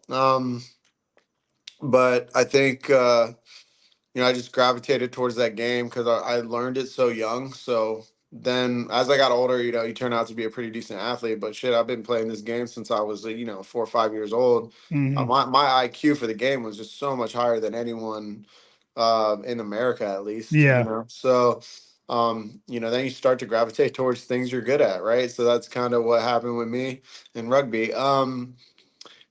When we played in those junior World Cups, we were fairly competitive. I mean, Scotland was the top team in the world. We played them really close. We played South Africa. They kind of beat the brakes off of us, though. South Mhm. Africa was pretty good, but um, we were competitive. I would say more competitive than the men's team was. But you hope that your junior teams are more and more competitive, and then as Yeah. they get older, it translates to your men's side. Yeah. But then, like, I remember we played South Africa. They were, 22 of their 26-man roster was already under contract, so they were already all pros Mhm. in the U20 World Cup. So you know they were better. I'll say that. But Yeah. we and then USA Rugby kind of lost guys like me, obviously, to football. But that the World Cup stuff was 15s. The seven stuff that I did in the Olympics was 7-on-7 on a soccer field, and um, that's a whole different ball game. So much cardio, it's I was freaking gonna Mhm. say, insane. I feel like it'd be like y'all playing 3-on-3 yeah, on a normal hockey rink. Yeah. That's full court, like full size rink. And it's just like if you could imagine how much you'd have to push the pedal, it's like that. It's crazy how much cardio like you have to do to tolerate that stuff. But anyways, that's how I got into rugby, and it's very underground, and it's growing now though. I mean, from where it was when I was a kid, I had my first game. I was playing in a men's side B game when I was Yeah. 13. Because they didn't have kids leagues, right? But now there's these flag leagues and tons of like leagues going on. So it's doing well. But man, the culture is the best thing about it. Very similar to hockey. All the rugby guys are good dudes. Just like every time I talk to you hockey folks, man, you guys are all good dudes. It just turns Yeah. out that way. I Yeah. spent enough time in NFL locker rooms to, a few bad apples. We'll just say that. For right. sure. So, Dude, 7-on-7 yeah. rugby had to be insane. That'd be like playing 3-on-3 hockey with no subs, I could imagine, because Yeah. Yeah. not only are you hitting, but you have to get up and down the field. That's crazy. But Nate, I'm looking at your shirt right now, bro, and it says train like you fight. I can't see what the last little bit says. Train like you fight. And what does it say? Probably like fight like you train. Fight like you train. Okay. And now I'm looking, I was doing a little research on you. I was doing a little pre-scout, as we do over here. And one of your nicknames is Leonidas, after the Greek warrior king in Sparta, played by Gerard Butler. So, and even when I was talking to Pete, he was saying this guy is just a savage in terms of you. So, was that always instilled from you with your dad, or is that something you took to another level when you got to Ohio State, or maybe when you got to the National Football League?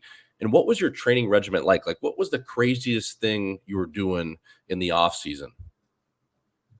Um, well, I'll start with the last question. The craziest thing I ever did in off season was go straight to the Olympic Training Center and try to make the Olympics in my off season and train like that. That shit was insane. If you want to talk about like that training is just like the NFL's like like it's a joke. It's a joke compared to that. It's like it's actually like laughable to me. Like when people are like, I'm Really? tired. When they're like, Yeah. I'm tired, I'm tired. I'm like, bro, you don't have a fucking clue. Like this shit is nothing. Um, but yeah, I mean my mindset, man, on that stuff, it's kind of like, it was, I'm blue collar. I grew up in a junkyard, like, garage gyms. Like that's just what I'm cut from, rugby, you know what I mean? Like, Yeah. and I think it's like in my dad's nature, you know, I don't know, you probably didn't read my book or nothing, but I have a chapter in there called Cowards Can't Tackle. Like that was my dad's thing, you know, like Mhm. if you don't tackle people, you're a fucking coward. Like that's how I was like, Yeah. oh shit, I better like tackle these dudes, right? Yeah. And that's just kind of like the mindset. I mean, you should read my book. You probably enjoy it. But like when I grew up in the junkyard, we'd go down there on, you know, pretty much anytime in the evening when the yard was closed, or on the weekends when should have been closed all day. And you know, we'd go down with our cleats and you know, a mouthpiece, and we'd ride bikes there kind of as a warm up, and then we'd start to stretch, and then we'd, you know, kind of sneak around and find people stealing shit, and we'd run them down and like chase them and beat the shit out of them. Like we would literally like chase robbers, and that's kind of like how I grew up.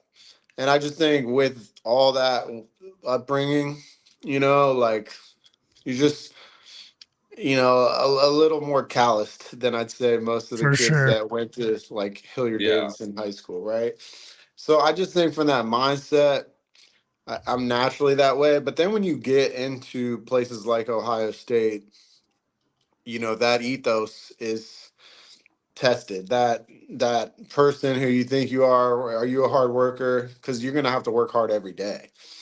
You know, Mm, are you a hard worker? You're gonna have to bring your best in every moment, or other people here are better than you. So, you know, they already are better than you. Are you gonna work hard enough to get yourself to that place? So like I said, that ethos gets tested. And then when I got to the NFL with Bill Belichick, I never forget, you know, the first thing he said to me when I met him when I got drafted there. I was, you know, I go in and I meet Bill, and I'm like, man, what's up? Hey, Bill, like, I'm excited to be here, you know, like, fucking kid from Springfield, Junkyard. I'm here in the NFL. I have no business being here, like, walk on football player. What the heck? Like, yeah, I was juiced.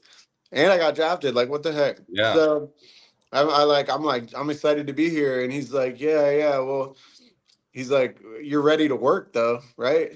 And you know, coming from where I come from, it was like such a non-negotiable, obvious thing. Like, yeah. hmm And I wanted to be like, fucking right. I'm here to work, Bill. What do you mean? Fuck kind of question is that? Yeah. Yeah. But then you start to realize, you know, I realize now why he said that, because there's a lot of guys that come in there and they don't get it. They don't realize For sure. how hard we got to work.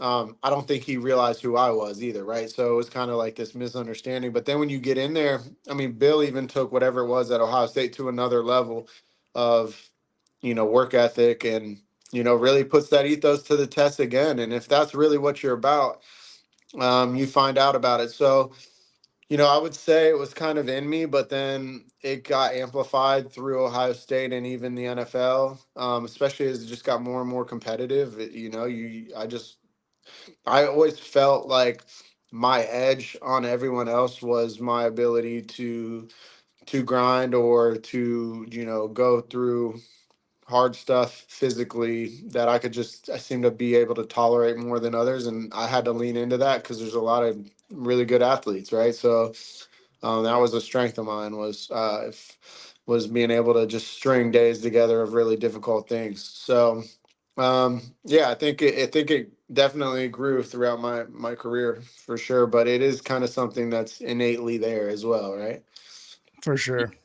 Yeah, I wanted to ask you, like with William Belichick, Tom Brady obviously being there, and the Patriot way, they always talk about good cultures. In hockey, the Bruins have a really good culture, kind of similar to the Patriots, and a few other teams like Chicago, the Blackhawks from 2010 to 2016. You always hear about these legendary cultures and championship teams, and there's no secret why they are so good. So I guess what I wanted to ask you, Nate, is the Patriot way a real thing? And who was leading the charge in the glory days there? Was it TB12? Was it guys like just Belichick, or was it kind of by committee? I definitely think it was by committee, but I mean, committee has leaders too, right? And Yep. Bill was definitely the person who was kind of talking that talk. He would walk hmm it in whatever way he could walk it, right? As a coach, you're not going out there on the field. So it's like Bill would be the first one there. Bill was really accountable to knowing everything we had going on. Like a lot of coaches talk like they, really know and they want to intimidate people. Bill like would intimidate you with just how much he knew about everything and then just questions he would ask. So you'd have to like really know your shit. And he'd make you feel so stupid if you didn't know your your couple things that you should know.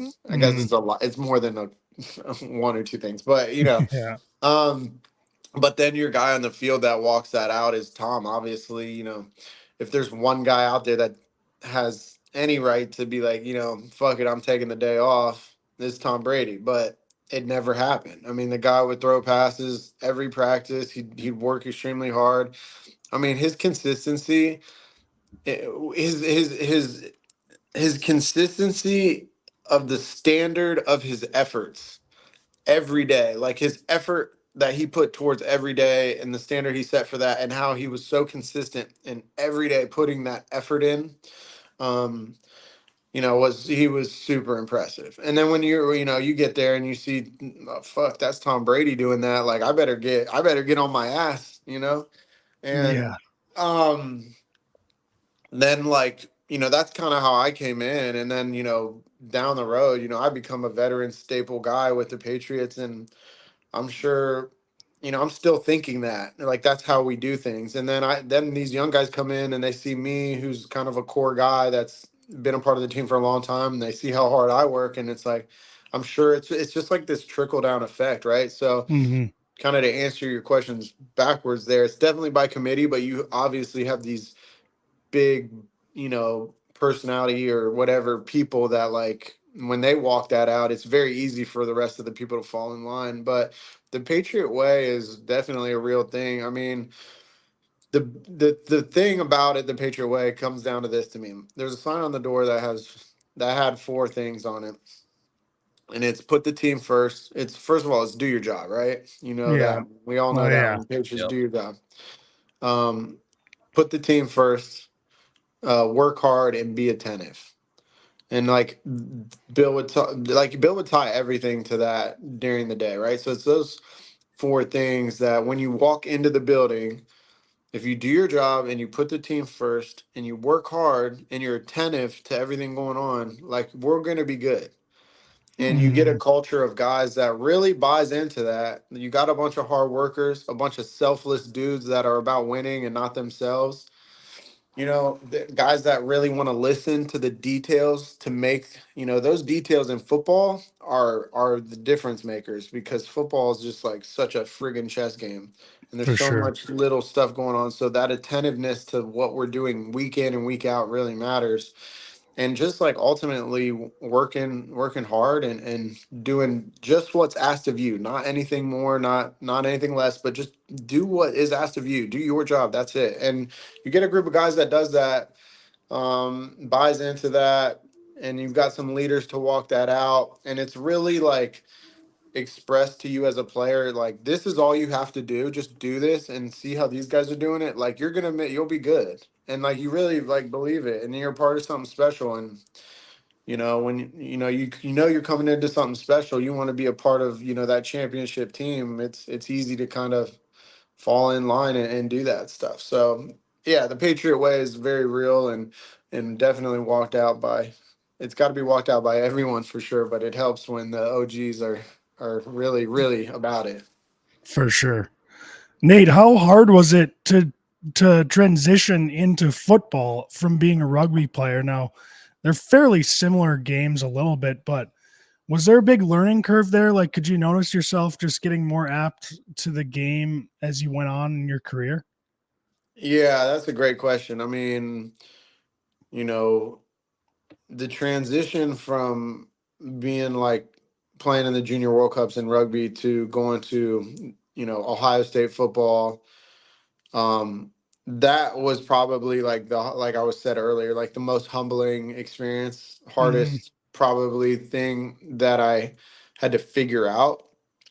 Then I went back to rugby for the Olympics in 2016, which was like 6 years later. So I had to like shake the rust off of football to Mhm. reacquire that rugby finesse and flow that you have. Like football is very like mechanical and robotic, and like don't mess this For up. sure. And I had to like, we gotta like cross some people over like you do in rugby. You gotta let that go.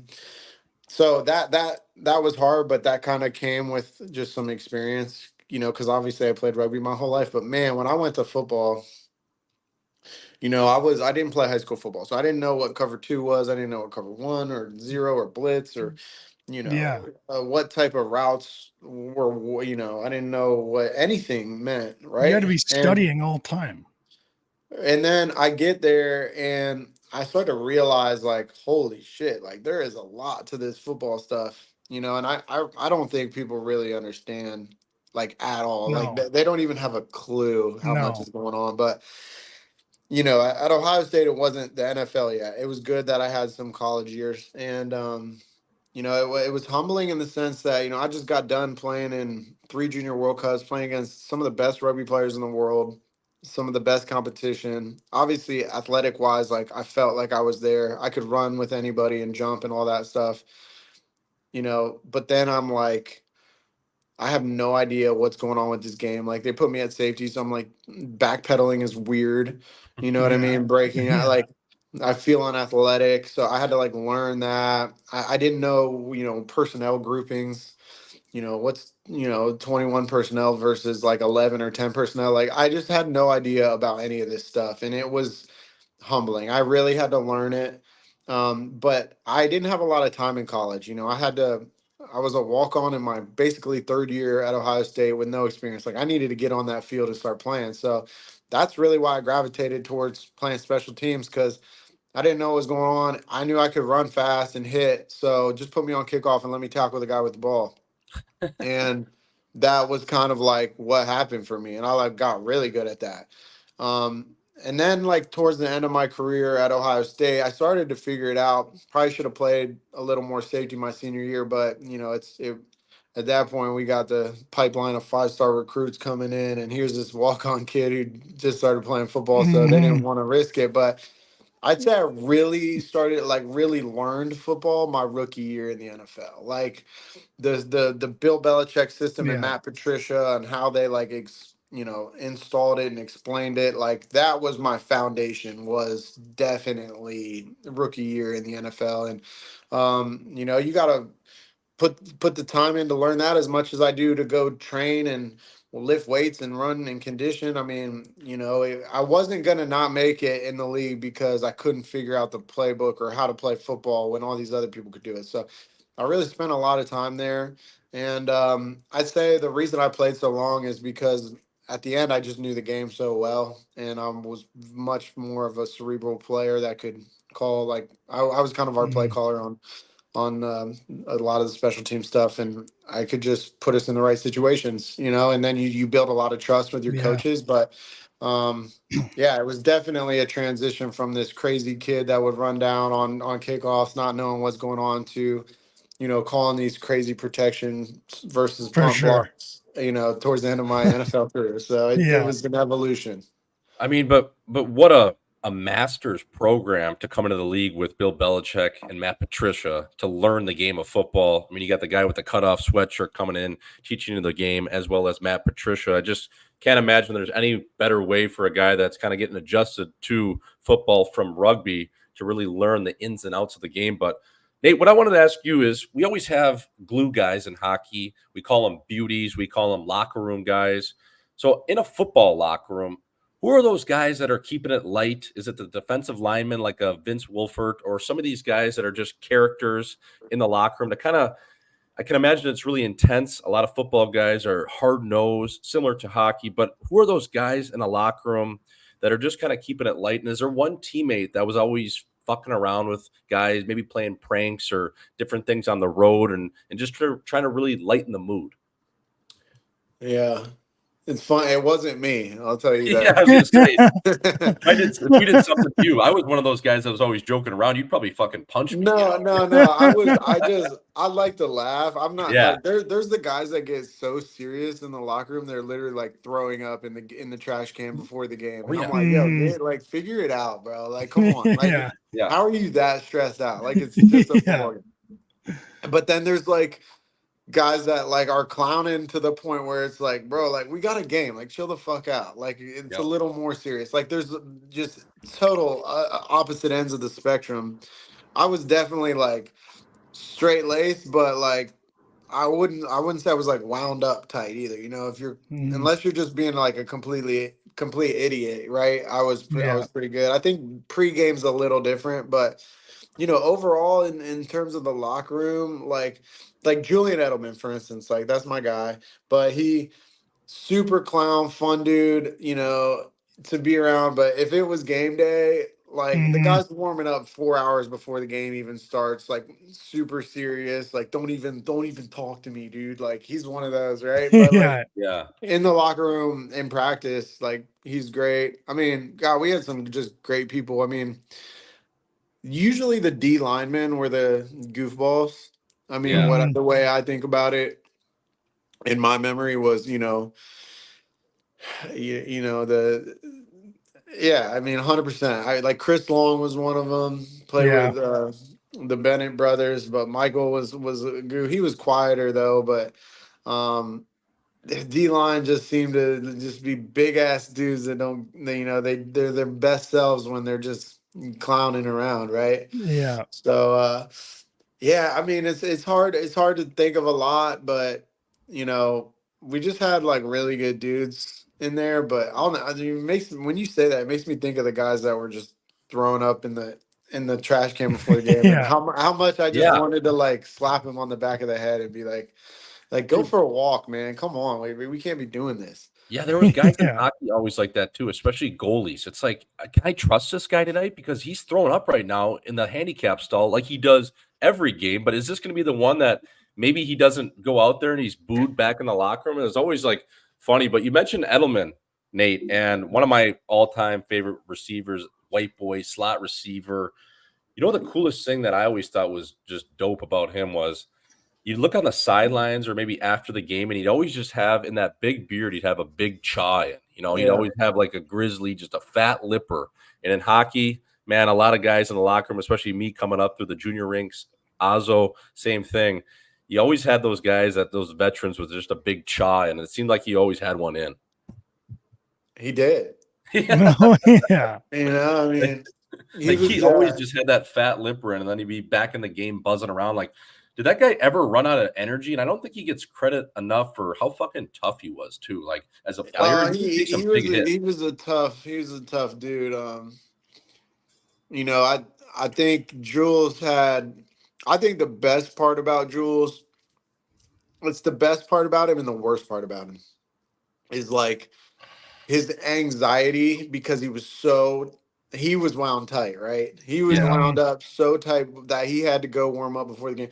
This guy would get wound up so tight, though, it created this just urgency and energy within him that he could tap into like a high level of energy, right? Because he's just the anxiety of it all and stress and the desire to be so good. Like Jules just had so much juice, you know, like he always played with so much juice. He was warmed up. He like very high energy guy. I used to watch him like warm up, and I'd like walk out there and be like, yo, I did that shit in college, and I can't believe he's doing that at 30 years old or whatever, like running around 2 hours before the game. Like I started to realize like what a waste of energy it was. But for him, it was almost like he needed to like start to let that out, right? So he was a clown, always had a big fat lip in. I shared one a time or two with him, but I don't know if he was a grizzly guy. Yeah. I think he was a cope guy, but yeah, I'm a grizzly guy. But I ain't done that in a long time, so I'm feeling pretty good about myself. Yeah, that's good. Too. Yeah, or terrible about myself. I can't decide one or the other. I know. I was a guy that hung up the can too, you know, a couple of years ago, and it's just like, sometimes you just miss just a nice little lip luggage in there, just something, you know, just something. Zins are great, but they ain't the same. Well, they ain't the same. They ain't juicing like those diesels, you know, that long cut. That's the diesel, baby. I grew up with the loader in the junkyard, bro. I need that black smoke. Oh yeah, baby. Well, And Edelman always too. He always talked about Randy Moss. So like he'd have to go buy lunches for Moss his rookie year. And the one story was hilarious where he's like, "Ma, like Randy, is your mom coming to the game?" He's like, "Don't you be talking about my mama, Edelman." Like just like always like chirping. I feel like that old school Patriot way is kind of, just something we kind of came up with at North Dakota and in the pros too, with the like an old school St. Louis team where you got to take care of the veterans, but you kind of got to earn your stripes. But what I wanted to ask you, Nate, was so you get into preseason, and every guy in preseason, similar to a hockey roster, is in a different position, whether you're fighting for more minutes, you're fighting for a job, you're a rookie coming in, you might not make the team. So how did it differ between, maybe your first year and after your fifth, sixth, seventh year, where maybe you had a spot kind of already lined up on the team, or you're already a part of the veteran group? How was it different? Like, like every day is a dogfight your first year, man. You're like waking up. You're like, is this the day they're gonna come in and I'm gonna have to get called into coach's office and I'm fucking out of here and who knows what I'm gonna do? Bringing a playbook to the locker room every day, like working at a grocery store, like Kurt Warner. Like, what's going on here? Yeah, I mean, people go hide in the bathroom stall for like 2 hours trying to hide, like scared of getting cut, but.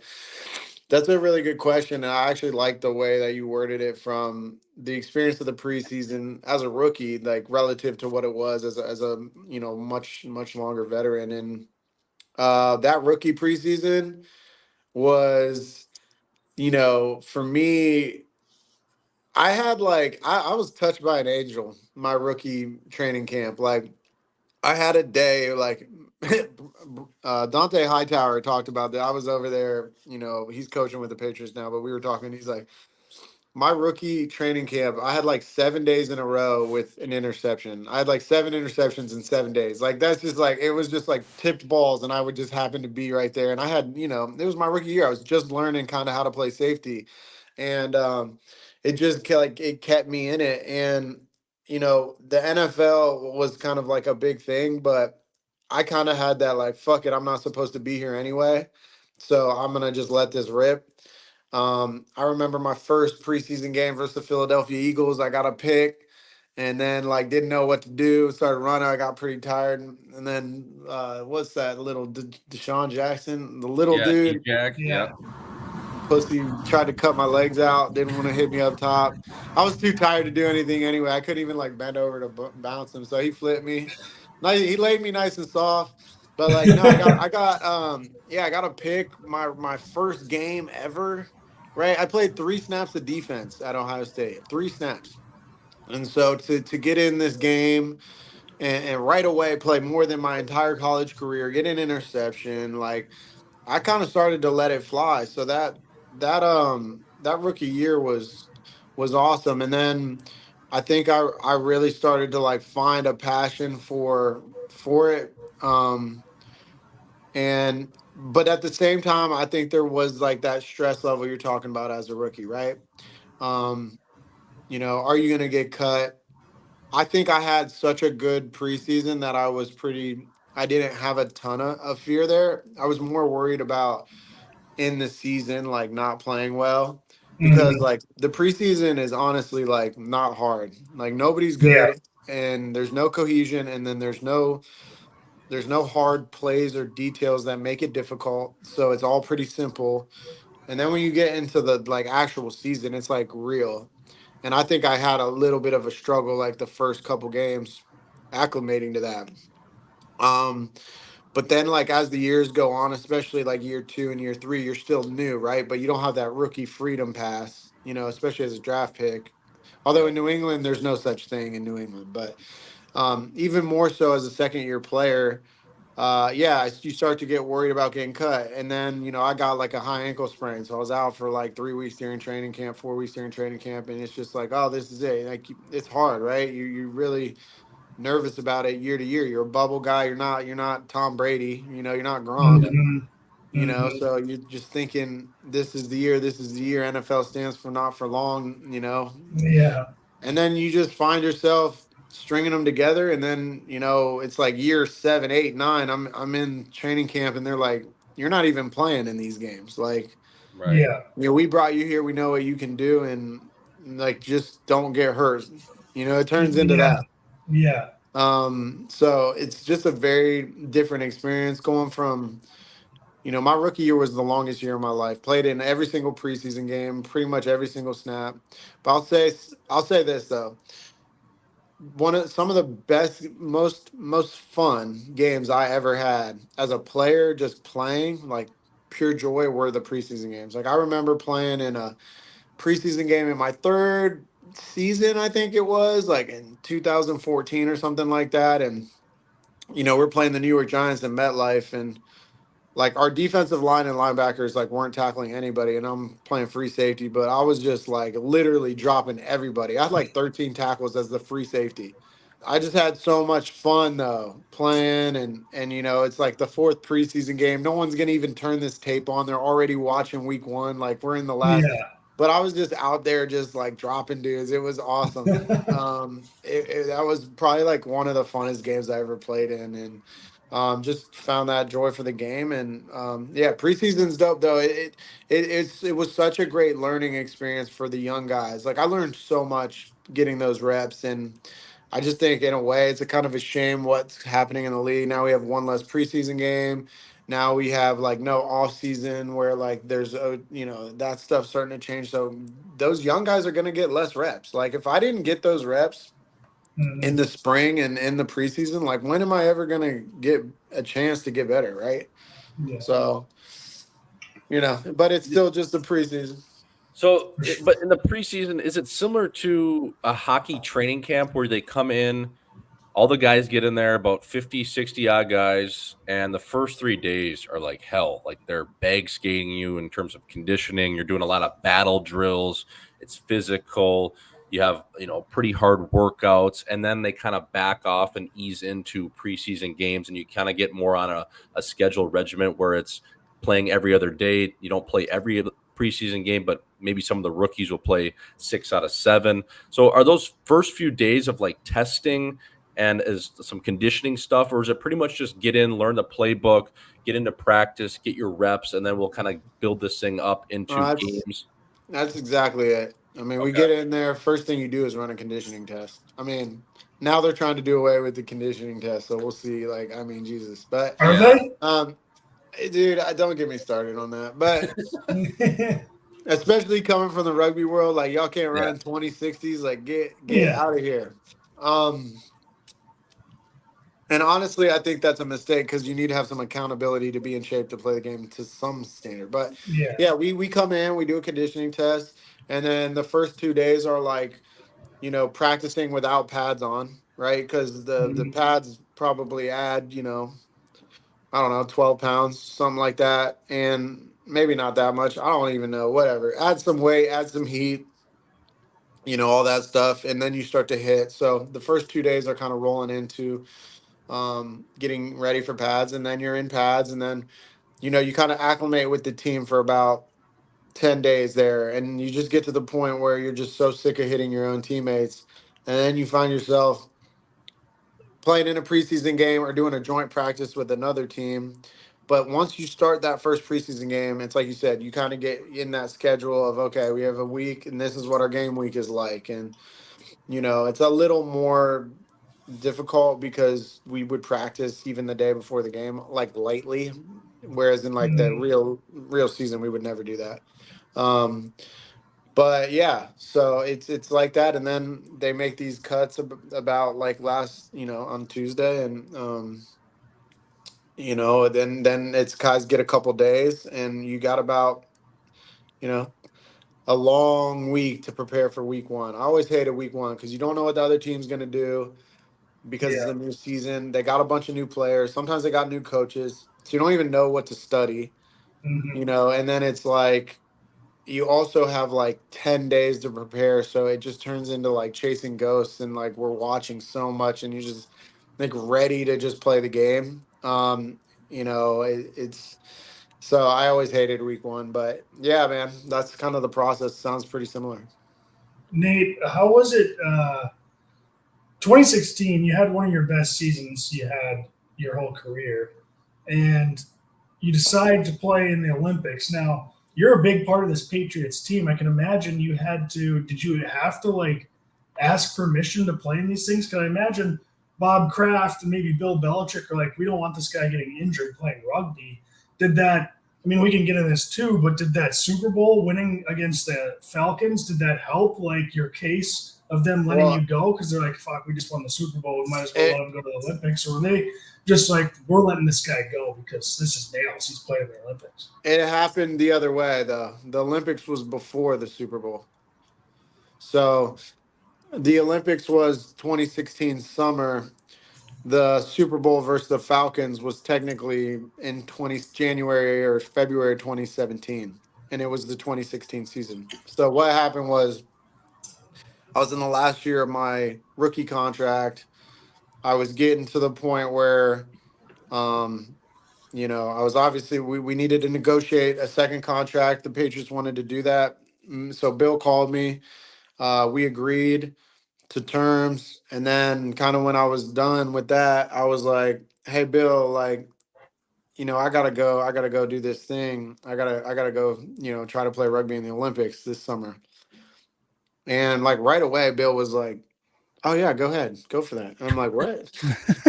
I was like really stressful thing to think about. I had thought about it for a couple years because they announced it would be in the Olympics in like 2008, so I was like always thought I'd be on that, but like I didn't realize I'd be in the NFL, right? And then in 2014, the U.S. team actually qualified when they were like, no way the U.S. is going to qualify, and we did. We had a good team, and then like for that next year and a half, I'm just like, oh man, like the rugby hasn't been in the Olympics since like 1924. It's been almost 100 years. I don't believe in destiny, but I'm like, it hasn't been in the Olympics for 100 years. I played this game my entire life. I'm like 27 years old in the prime of my athletic career. Like I got to go do this. Like I have to. I was built for this, right? And so I was just like really stressed. I was at the point where I was like, I was willing to like not be on a team and try to sign as a free agent for 1 year. Like I came to terms with that. My agent tried to talk me out of it, and I ended up firing him. And so I'm on the phone with Bill, and I'm like, hey man, like I gotta do this, right? And he's like, just so nonchalant. He was just like, oh yeah, okay, go ahead. And I was just like, well, what the fuck? Why was I stressing out so much? Yeah. But then he called me like literally the next day, and he's like, Nate, it's not like you're going sailing. Like we got to put something in your contract if you get hurt. And I was like, absolutely. I didn't think I'd be able to go to the Olympics and still have a contract. Like I was like, hell yeah. So it worked out. I spent the entire summer tackling and getting super fit. And I didn't get hurt. I actually made the Olympic team, and I was, played pretty well, I'll say, and came back to training camp. The biggest mistake I'd say I made in my life to this point was that as soon as we were done with rugby, I got on a plane like the next day to go back to training camp. And if I could take anything back, I would have stayed in Rio for a week or something. Like, why did I why did I do that?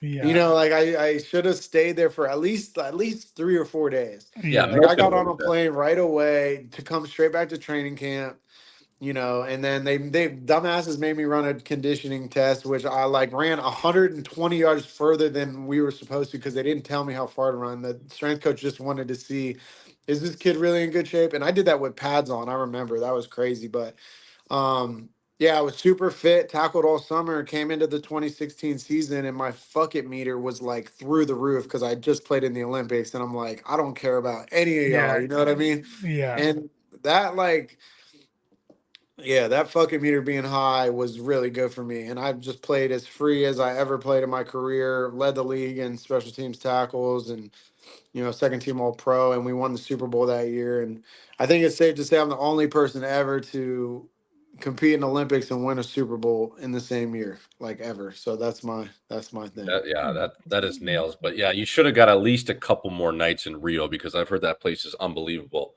Yeah, Nate, I I wanted mean, to ask, what a mistake, bro. What yeah, am like I what were doing? you I'm just thinking? Like get so on the eager, Copacabana, like what are you so doing? eager to get back to Mr. Bill, and hey Bill, I'm back. Like, yeah, what am I doing, dude? Yeah, Voice like mistake. what is he doing? I never know what he's doing out there. The old Wedding Crashers line. Like I don't know if you were an unrestricted free agent off the field, but you should have stayed there and maybe put in a little time.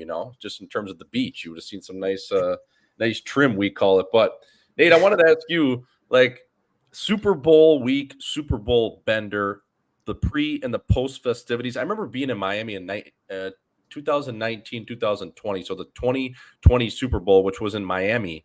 And I was out on a Monday. It was at this place called Montai or Monkai. It was an old club that closed down in Miami. I was with some of my boys down there. We had All-Star break. And I look over, and like half the San Francisco 49ers are in the club. And I look over, I'm like, Debo Samuel, like he's here on a Monday. They played this week. So I wanted to ask you, is Super Bowl week leading up to it a time where guys get after it in terms of, get on the booze or hit the piss? Or is that something that maybe only a select amount of guys do? Because I just thought that was like, this guy's got a game in like 6 or Well, 7 days. Like, is this Super Bowl week that crazy? I mean, I think that's super variable. I mean, you might got one guy that can't go a night without drinking, and then a guy that's like not going to put down his Bible either. Like, it's Right. just like the way locker rooms are. You get a lot of different Yep. walks of life. But, when the AFC Championship or NFC Championship game ends, you have 2 weeks until the Super Bowl. So it's not like the following Sunday. Right. So, that first week is like, it's kind of crazy. It's like, everyone in your family wants tickets. So it's like getting all these tickets Yeah. straight away. Like they got to figure out logistics, like flying the whole team, flying the families. Like you literally spend like hotels, credentials. Like you literally spend like the first week kind of practicing, getting healthy, but staying like at your location. Like for us in New England, and like getting all that logistical stuff out of the way. And then you fly down there, and then you have like another week of practice, like a normal game week that you get ready for the Super Bowl. And I think guys, when they get out there on a Monday, right, Yeah. some of them need to like go do their thing. Yeah. Yeah. So some people would, I mean, it's just a cultural thing, like Right. For Yeah. I sure. mean, I think it just depends on certain guys. And uh sometimes you need that release. Get away from the game. Go hoot with Well, I the mean, it's Owls. like you've already spent a week prepping for this game. Now you're here, and it's a Monday. We don't even really turn up till Wednesday on training, so it's like, let's Yeah. Let's slide out. Monday night makes a lot of sense. Yeah. Actually, that's As might be the best night if to you go. can't if you can't recover in for in a week, Yeah. Right. but no, I just don't think. Some guys just gotta go do that. So For they sure. gotta be seen, or they gotta feel like I don't know.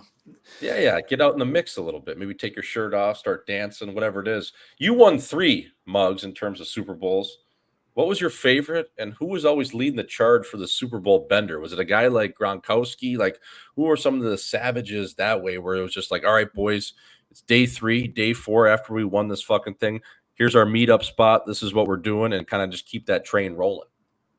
Yeah, I mean, when it came to like the turn up, we all got into like our little, it ends up getting like split into posses, right? We weren't as unified in the turn up as we were on the football field. I'll say that for sure. And thankfully so. But I would say, to answer your last question first, like for me, I was a DB, so I was in the DB rooms. I was like the only white guy for 10 years. I think I had like one other white teammate in 10 years that actually made the roster. I was some dead ass. So I always ended up going to the club. That's what happened to me. Yeah. Like, can we hit a bar? Can we just hit a bar, please? Yeah. No. So I always ended up, because those were my guys, right? So I'm gonna do what they're all, we went to the clubs and stuff like that, and I would find myself in some of the bars. Some of the specialists would go, and it's funny because like Gronk and Jules and them, like when the first couple years we could do that stuff. It just got to the point there towards the end, though. It's like those guys, like Gronk could not go out there. Yeah. Like he just, and he might, but like and he'd be fun, but it just changed. You know what I mean? Like he's just got so many eyes on him and just all that stuff. So yeah, I mean, definitely changed, but you guys got after it. That's for sure. I would say my favorite Super Bowl was probably Super Bowl 51 against the Falcons, where we came back. I mean, Super Bowl 49 was cool because Malcolm Butler made the interception, and like it's kind of like back and forth, pretty tight game. And now, we thought it was over, and all of a sudden, boom, like, wow, we won. But that was kind of the one moment. And then Super Bowl 53 versus the Rams, we really dominated them defensively. And that kind of meant more for me coming off of an ACL to like recover and then like, play really well and win another Super Bowl after all that. Came full circle. But 51, man, 28-3 in the locker room, like a pick six, like the score in our minds just did not really reflect the game. And it was so cool to be in a locker room down by more than we had ever been down at halftime in any game ever. And everybody was like, "Nah, like we're good. Like we're good Really? for real. We're actually good." And there was no like, not a single person was like, "Man, what the fuck?" Like Yeah. nobody was like that. Everybody was literally like, and Bill, I just remember him saying like, "Look, we can't score, 28 points or whatever, in one play in one drive. We just need one play at a time, one good play, string it together, another good play, and let's see what happens. And let's see what happens. But we got it. No more bad plays, whatever.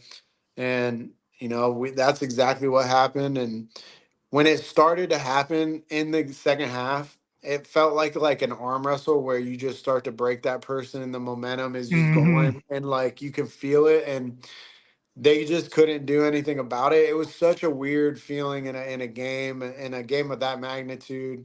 Um and just watching it happen, feeling like it was surreal, man. And just the belief in the locker room, like I said, that game was so fucking sweet. Yeah, that was it for me. Dude, that game was so sick. I mean, you had guys on the Falcons, they were probably sending their ring sizes at halftime, Oh you know. yeah. Matty Ice was sending Arthur Blank, hey fella, I'm six and a hook here, get it lined up. We got this thing, people are leaving Super Bowl parties, they're pissed off, and then all of a sudden Oh, dude, you the heard some bad of the boys start coming. best stories about people, you know, like leaving. They left the Super Bowl, and then you missed Yeah. the greatest comeback Yeah. ever. Like, what an Yeah. idiot! You're an Yeah. idiot for that. All kinds of good stuff.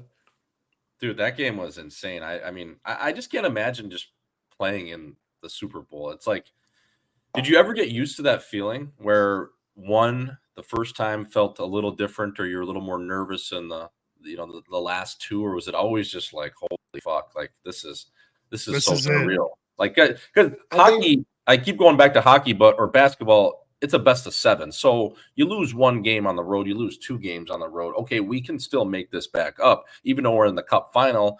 We're good. This is a one game shot. I mean, it's fucking wild, man. Yeah, it's stressful, but and especially like that first one, you don't know really the magnitude of it all, and you're trying to take it all in without wasting too much energy. Um,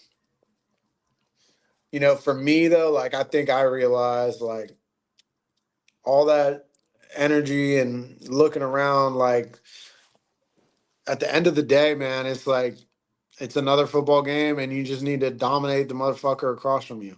Yep. And it's like it's still that, and that Mhm. the reason we're here right now is because that's what we did all season. So like it doesn't change anything. Like whoever's lined up across from you, like beat their ass, and you know, there's just everything is heightened. For sure. Like there's they're trying harder. Like I'll just say like we just talked about, the preseason is just like this little puddle over here, and then it's like the regular season there's a big jump. And then there's like the regular season goes along, and then like if you get to the playoffs, the first playoff game is definitely, the playoffs is an elevation. Yep. You start to get to that championship game, AFC championship, NFC championship, another elevation. But the Super Bowl, and it just keeps climbing, and it's like the effort from everyone, from every play, how locked in everyone is. It's just like the ultimate game, the ultimate experience. So, yeah, man, it's fun to play in, but you can't let the moment become bigger than what it is. I mean, you're a football player, play football, right? Right. You like week 1's coming up here, Ebbs, and the guys are getting into the swing of things. I'm sure you still have friends playing in the league, veterans that you still talk to. Do you ever just miss smacking someone up the middle, just coming across and just laying the fucking boom? Or is that something that's kind of come and pass with you in football and you're good with, not playing anymore? Or is that something that every now and then, especially at the start of the season, or like, fuck, like I kind of want to fuck up a dude right now? Nah, dude, that's why I go play rugby. I mean, just go. You still play? You still play? I just played in like a club game like a month ago, and I got Holy some like savage. good smashes in. And rugby's fun because like the coaches don't get in the way. They can't tell you what to do here and there. It's like, a little bit, but like, and then you can just line people up and get your smashes in and go. And that's what I did. So yeah, Yeah. it's gonna be a sad day when I can't do that. And I'm not somebody that's like, yeah, I could play on a field out in the farm off the highway and get my hits in and nobody there watching, and I would feel really good about it. That's kind of Yeah. what it was. And Yeah. it's like, in a way, it's just what I grew up with, and it's kind of like part of my personal culture and what I need to do. And it's, if I don't get to hit anything or anybody for like a certain amount of time, I think something starts to happen in my brain. So it's like needs to happen. Yeah. So we'll see. I don't want to think about the day where I can't, go get a couple hits in on the rugby Couple licks field. in. Yeah. Ozzo, do you have anything else for Ebbs while we have him here? No, thanks, Ebbs, for coming on. And obviously, for the listeners, I'm going to read his book, Finish Strong, A Father's Code and a Son's Path. I think it's going to be awesome, Ebbs. I don't know how much of it you wrote yourself, if you had help, but that's pretty incredible. You got a book out there. Yeah, I I'm excited to appreciate read that.